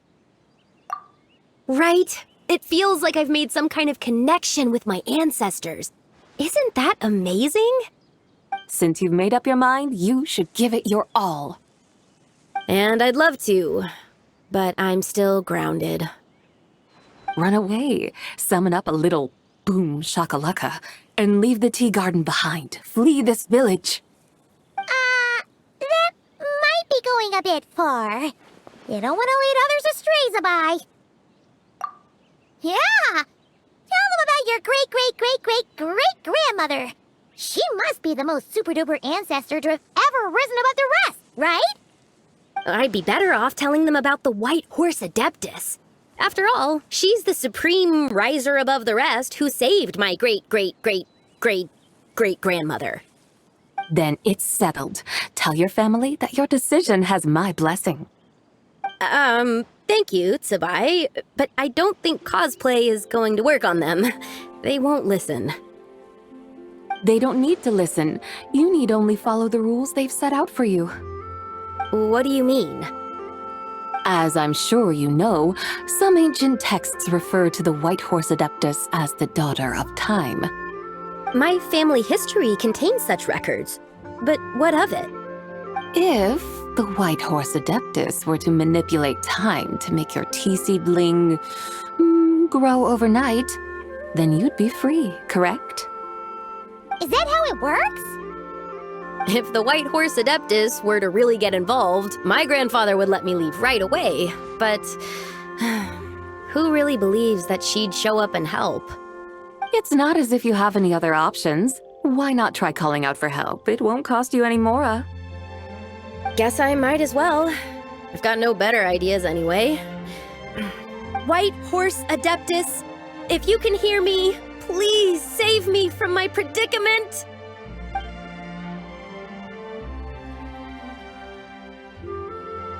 Ugh. Nothing happened, as expected. Perhaps the White Horse Adeptus has already heard your prayer. Why not come back here tomorrow and take a look? By then, the seedling you planted may well have grown into a thriving tea tree. Thank you, Tsubai, for trying to comfort me. I do feel better now, kinda. But can't you really do something like that? Oh, it's getting late. Why don't you all stay at my house tonight? My family may be strict with me, but they're always welcoming to guests. That sounds great! Let's get some sleep and then come back here tomorrow to see if our tea baby has grown.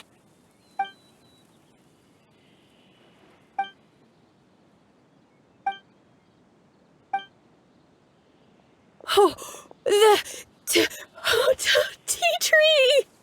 Whoa! Your tea baby is all grown up! Indeed, it has grown into a mature tea tree that can stand tall in the face of wind and rain. How is this possible? It must be the work of the White Horse Adeptus. Her prayer must have moved her. Are you sure? Perhaps she heard your prayer and chose to answer the call. She once saved my great-great-great-great-grandmother. This time, she saved me. That's incredible! Your family must be blessed by the White Horse Adeptus. I guess so. I need to tell everyone the news right away. They'd better. Since this is the will of the White Horse Adeptus, I don't see how they could object. Go, and if you run into any more trouble, call out to the White Horse Adeptus just like yesterday. Thank you so much! Paimon really thought you were going to use Adeptal energy to make the tea baby grow, Zhongli. When an Adeptus exerts effort, consuming their energy, is that not using Adeptal energy?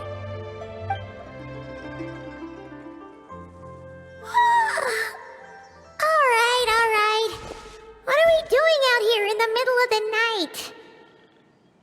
We're here to help Lu Xiangxiang fulfill her wish, of course. Can you really make the tea baby grow? It won't be easy, but there are ways.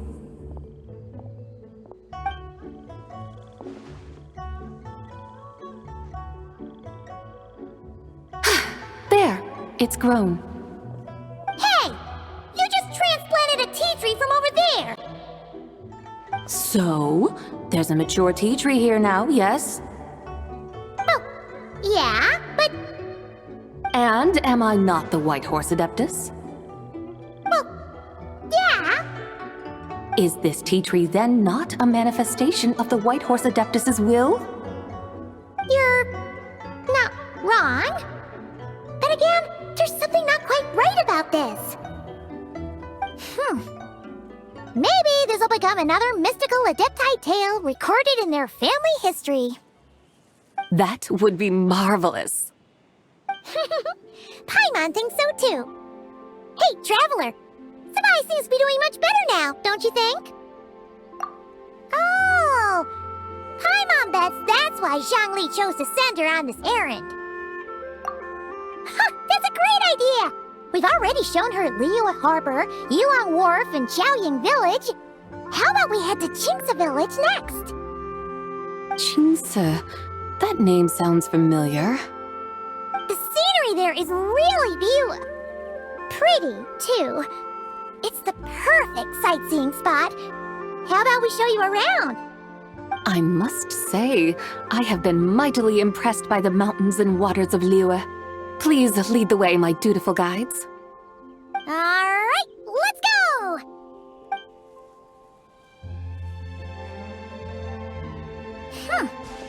Paimon can't help feeling like we've forgotten something. Pay it no mind. I've already forgotten more than you will ever know. Alright. If we forgot something, it can't have been that important to begin with. Qingce Village, here we come!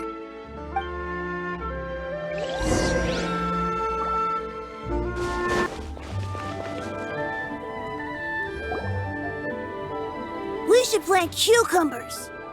We should plant canolas. We should plant cucumbers. They're easy to sow. We should plant canolas. The flowers are pretty. What are you arguing about, little ones? We're deciding what to plant in our field once Lanternlit is over. Yeah. Dad gave us a small plot of land to grow our own crops. He said we can keep all the more we get from selling them. We should plant cucumbers, right? Dad plants cucumbers every year. We should plant canolas. We can press the seeds for oil. It smells good and sells for a good price. Ah, an agricultural debate. This should be easy to sort out. Granny, are you a farmer? Could you tell us what to do?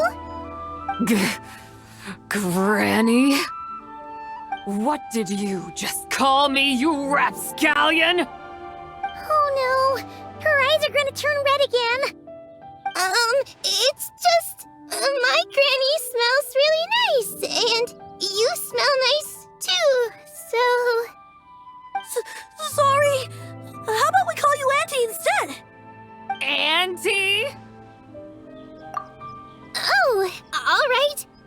Big Sis Zubai, can you help us decide whether we should grow cucumbers or canolas in our field? You little rascals! Using priceless land like this just for cucumbers and canolas? What a waste of heaven's gifts! Huh? What should we plant instead? With the coming of spring, when all things awaken, the field should be sown with the 5 grains. What are those? The 5 grains are life's staples, the heart of the people's table. I notice the people here mostly eat rice, so that is where you should begin. Based on the local climate and soil, seedlings planted in mid to late spring should produce mature grain within 2 or 3 months. When autumn comes, you can plant a second crop, with time still to harvest it before the first frost. The rice you harvest can be sold at market or kept in your stores. It's a far better choice than cucumbers or canolas. Oh, but Big Sister Zubai, I like canolas. That's no issue. It is unsuitable for continuous cropping in any case. You can rotate it with rice to maximize your yields. After the second rice harvest, around wintertime will be the perfect opportunity to sow their seeds. And when they mature in mid to late spring, you shall be just in time to sow the first rice crop of the year in turn. This way, your field will sustain balance, rice and canola in a harmonious cycle. Wow! That means we'll have crops to harvest all year round! Wait a minute! If rice and canola take up the whole year, what about my cucumbers? A firefly dares rival the brilliance of the moon? In what twisted universe should cucumbers vie for land with rice?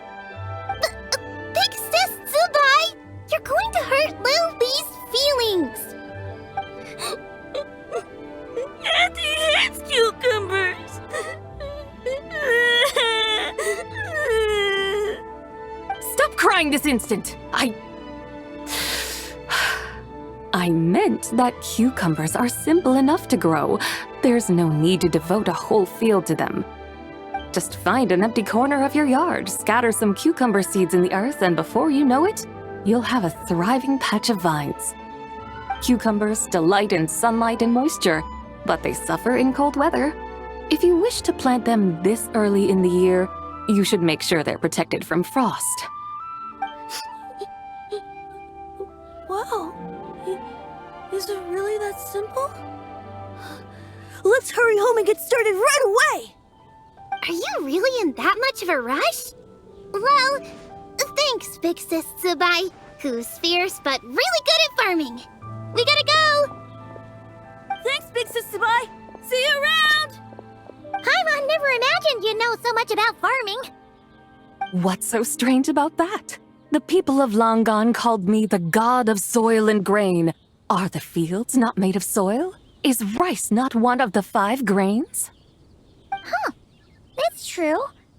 So, if the god of soil and grain is a farming god, that means the White Horse Adeptus must be a farming adeptus, right?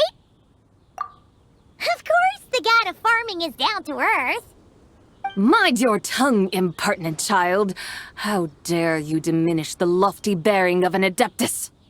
Hey! You're the one who said the god of soil and grain is all about farming. Enough! It's time for us to take to the skies once more. Join me now. Witness the majesty of mountain, water, and field, and broaden your horizons.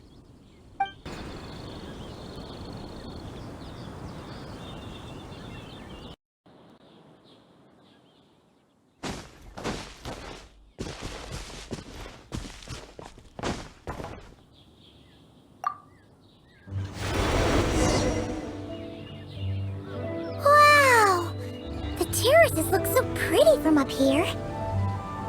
The mountains tower like pagodas, the hills coiling at their feet like shells.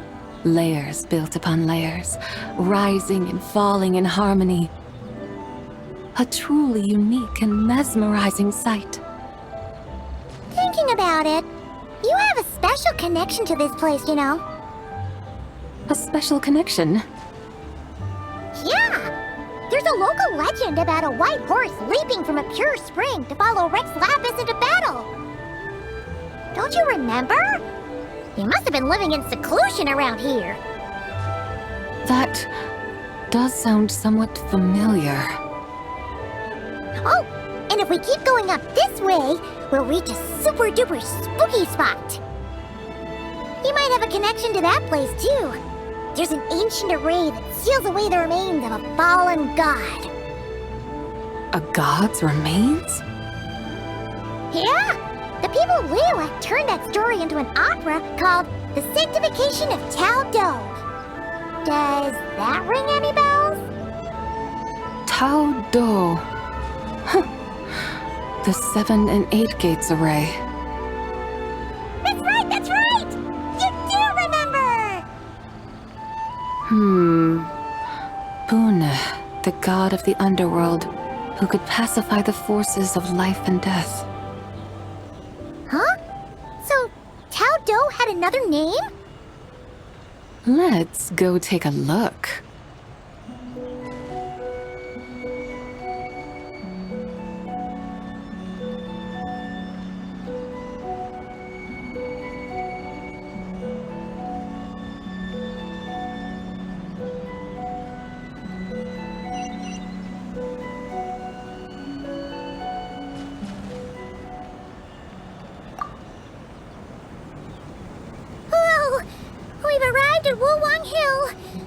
The atmosphere just turned spooky. I can't help but feel there's something strange about this friend you haven't seen in ages. Huh? Paimon thought she heard someone's voice. Let's head down and check it out.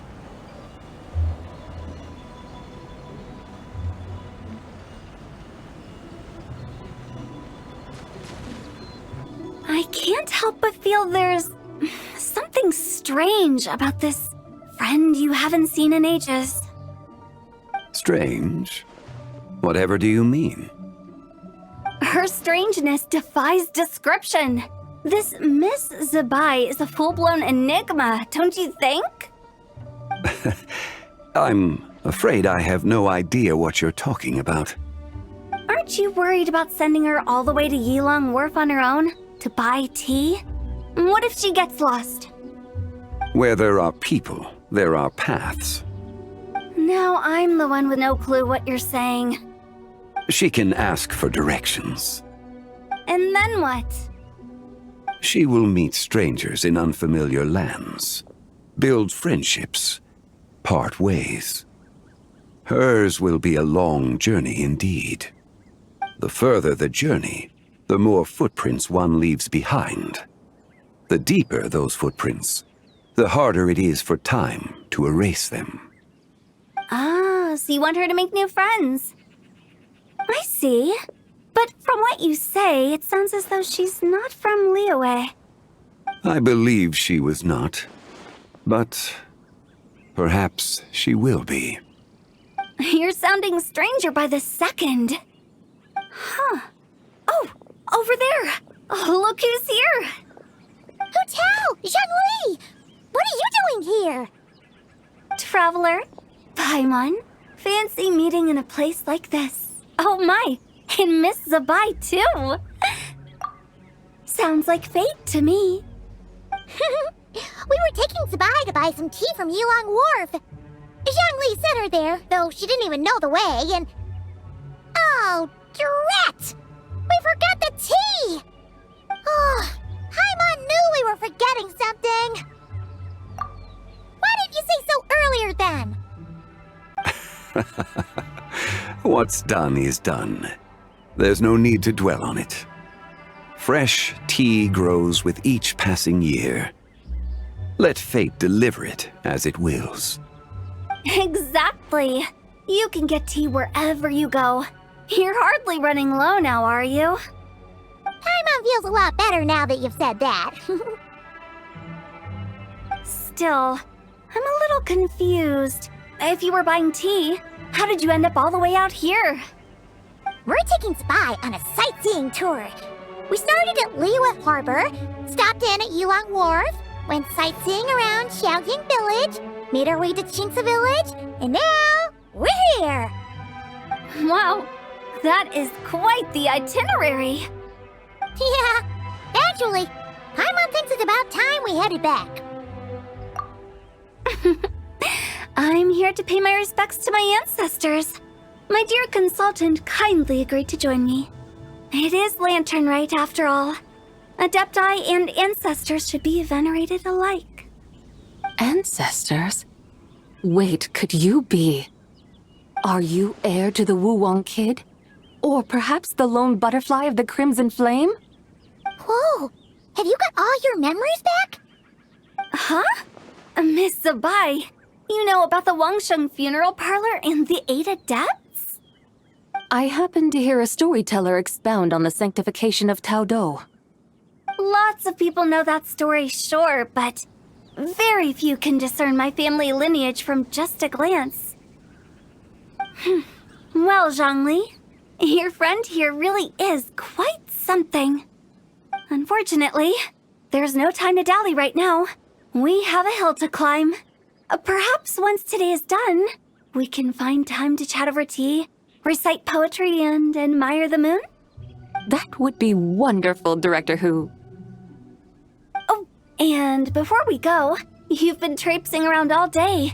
I suggest you stop off at the Wangshu Inn on your way back for a good night's rest. Wouldn't do to exhaust yourselves, Don't mention it. All right, we'll take our leave now. See you later. Hotel's so thoughtful.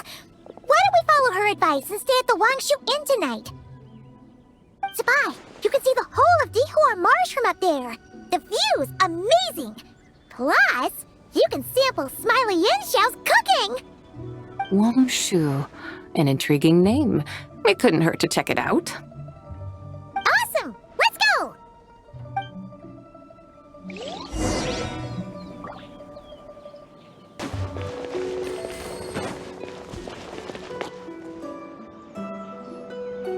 Is that towering structure Wangshu Inn?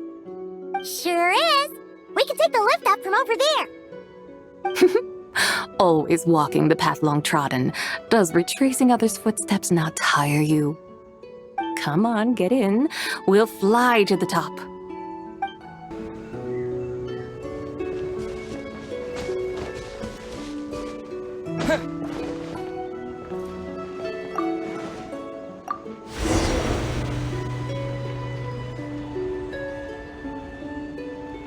Are we really going to fly up to Wangshu Inn?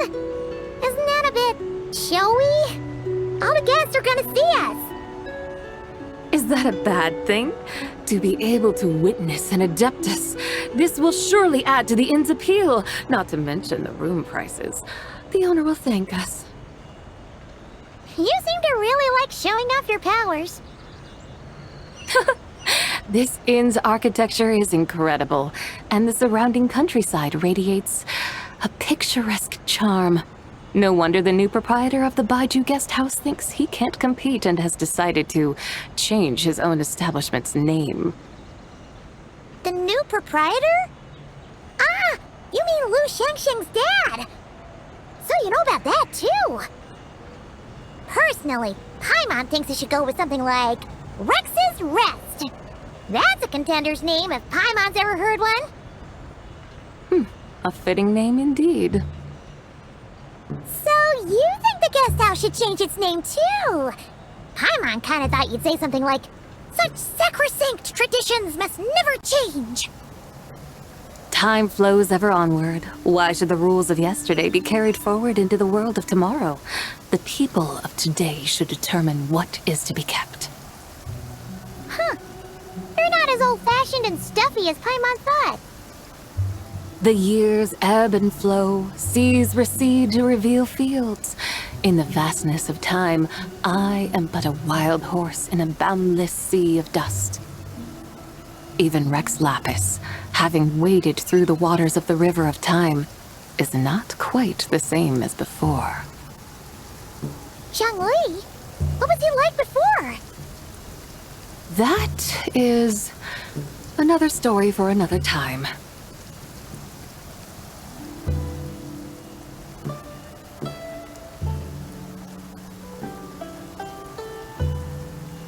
We have arrived.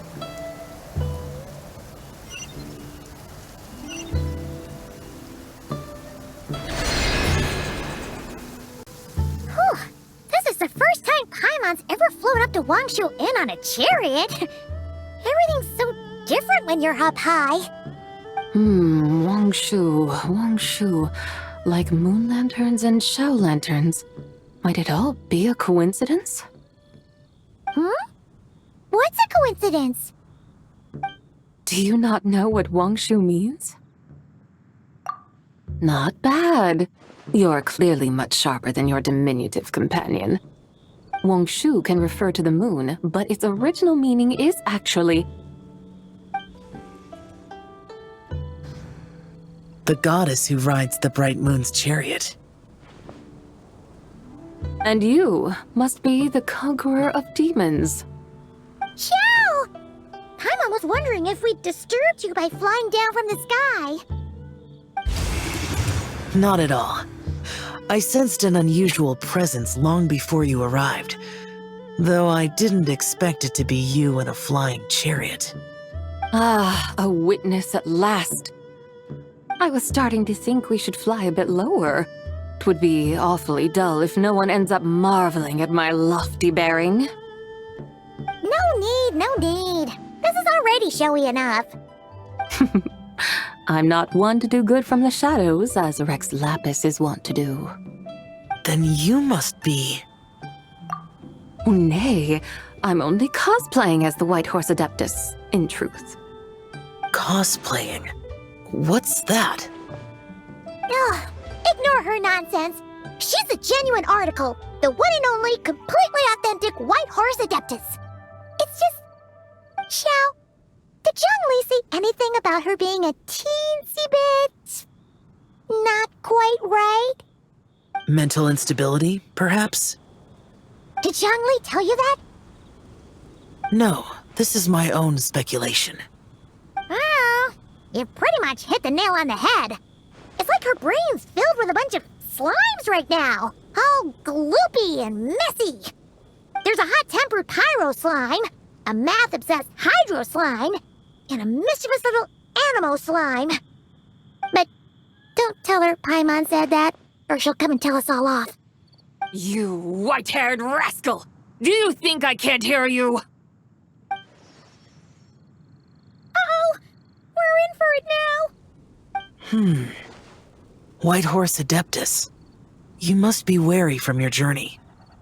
Why not take a rest? Oh, yes! You must be hungry, right, Sabai? How about we get some food? Oh, the chef here is incredible!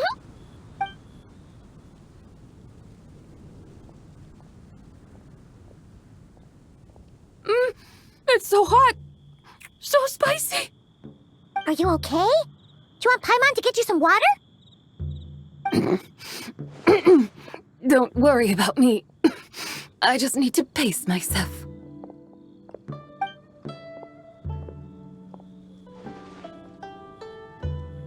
So, regarding your friend and her condition, does even the Lord of Geo have no solution? Zhongli said we should wait and she'll get better on her own. But who knows how long that's gonna take. Is that why her personalities change so easily? Paimon thinks that has something to do with her 3 deadly selves. Zhongli told us that the deadly selves are impure, affecting living things that get too close. The White Horse Adeptus's remnant spirit was attached to the deadly selves for a long time. It makes sense that her temperament and memories would have been influenced by them. But Paimon still doesn't really understand what the 3 deadly selves actually are. Paimon, as you do not practice self-cultivation, I cannot help you fully understand. But you can think of them simply as emotions and desires. The act of severing the 3 deadly selves is a means of exercising wicked desires and cultivating one's true self. I believe other nations have similar practices. In Sumeru, it is known as shattering Atmagraha. Oh, so it's about emotions, desires, and attachments, that sort of thing. It includes those. I wonder, does she still remember what happened in the past? Some of it, but right now, it's like she was suddenly awakened. Like she's still half dreaming. The half that's still dreaming might remember things, but the half that's awake doesn't quite get it. Conqueror of demons, are you looking to learn about Rex Lapis's past from me? You are an old friend of his, so please, call me by my name. But Conqueror of Demons sounds so much more imposing. In days of yore, he was the Lord of Geo, Heaven's Star. Huh? You said the same thing the day you came back. But what does it mean? I'm afraid I can't remember. Hey! Did you really forget? Or are you just pretending so you don't have to tell? Why not ask Rex Lapis himself? Whether I've forgotten might be up for debate, but I am certain he remembers. He must have his reasons for not raising the past, and you likely have similar concerns. I shouldn't have asked. An answer that suits your style, General Alatis. Now that we're on the subject, though, I suddenly remembered something. Which is? In the distant past, there was a feast, which I attended. I faintly recall the Lord of Geo also being present that day. Oh! And then? What happened? Among the dishes served, there was one that could be found in every household throughout Langan at the start of spring. A dish called Flavor of Spring. I suddenly remembered the recipe for this dish. Is that it? Yes! Since it's Lanternlit here in Liyue, why don't I make some for you to try? That sounds good.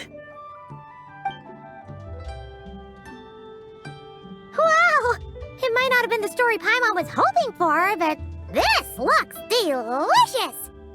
The spring breeze stirs. Now is the perfect time to savor this dish.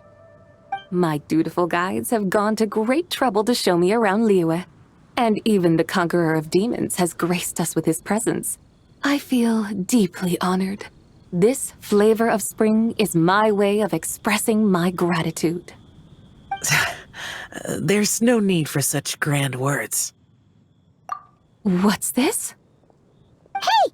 It's that broken jade token from the antiques exhibition! Indeed. This was once an adeptal treasure of mine. I'm amazed it ended up in your hands. Alas, it serves little purpose now in its fractured state. Please, keep it as a memento. Oh, that's a shame. Can't we fix it? This is the way of the world. Once jade is broken, it can never be made whole. Then, what about forging a new one? That is a good point. That it has ended up in your hands must be a message from fate. I could try to craft it into a little trinket for you. One that might prove useful on your journey. Ooh, what sort of trinket? It's just a passing thought, one that will require the right opportunity. I'll think about it more when the time comes. Now that we've had our fill, we should get some rest. Tomorrow we return to Liyue Harbor, where I'll have need of your guidance once more.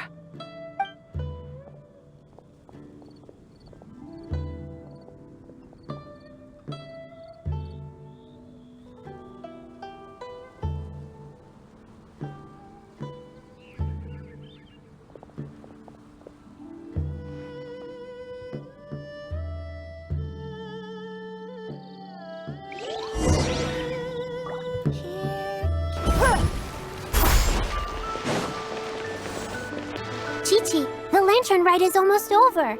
Do you remember how to make a Shao lantern? Morning, split bamboo, traveler.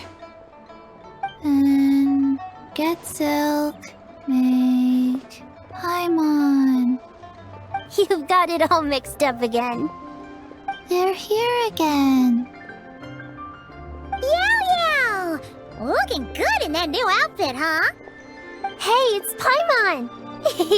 Dr. Baiju gave this to me as a gift. How does it suit me? Thank you. Wow! What happened for Baiju to suddenly give you a brand new outfit, Yao Yao? Dr. Baiju is thanking Yao Yao for teaching me to make Shao lanterns. Chi-Chi and I were just playing together. Dr. Baiju's too kind. Oh, yeah, take a look at this.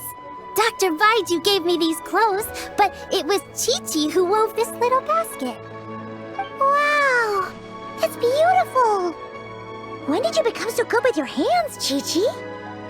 I learned to make Shao lanterns, thanks to Yao Yao. I also made a wish. What do I always say? The White Horse Adeptus answers prayers. Come, help this old man make an offering in thanks.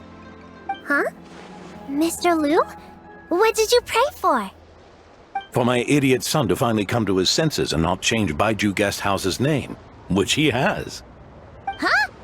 He's keeping the old name? Listen to this. My granddaughter planted a tea seedling in our village just a few days ago. She made a prayer to the White Horse Adeptus to help it grow.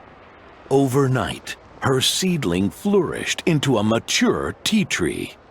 Oh, that sure does sound like a miracle. Could the White Horse Adeptus really have helped it grow? Of course she did. Oh, White Horse Adeptus, how blessed is our family over whom you keep watch. Truly, this is an extraordinary miracle. You must record it in your family history without delay. Of course. Huh?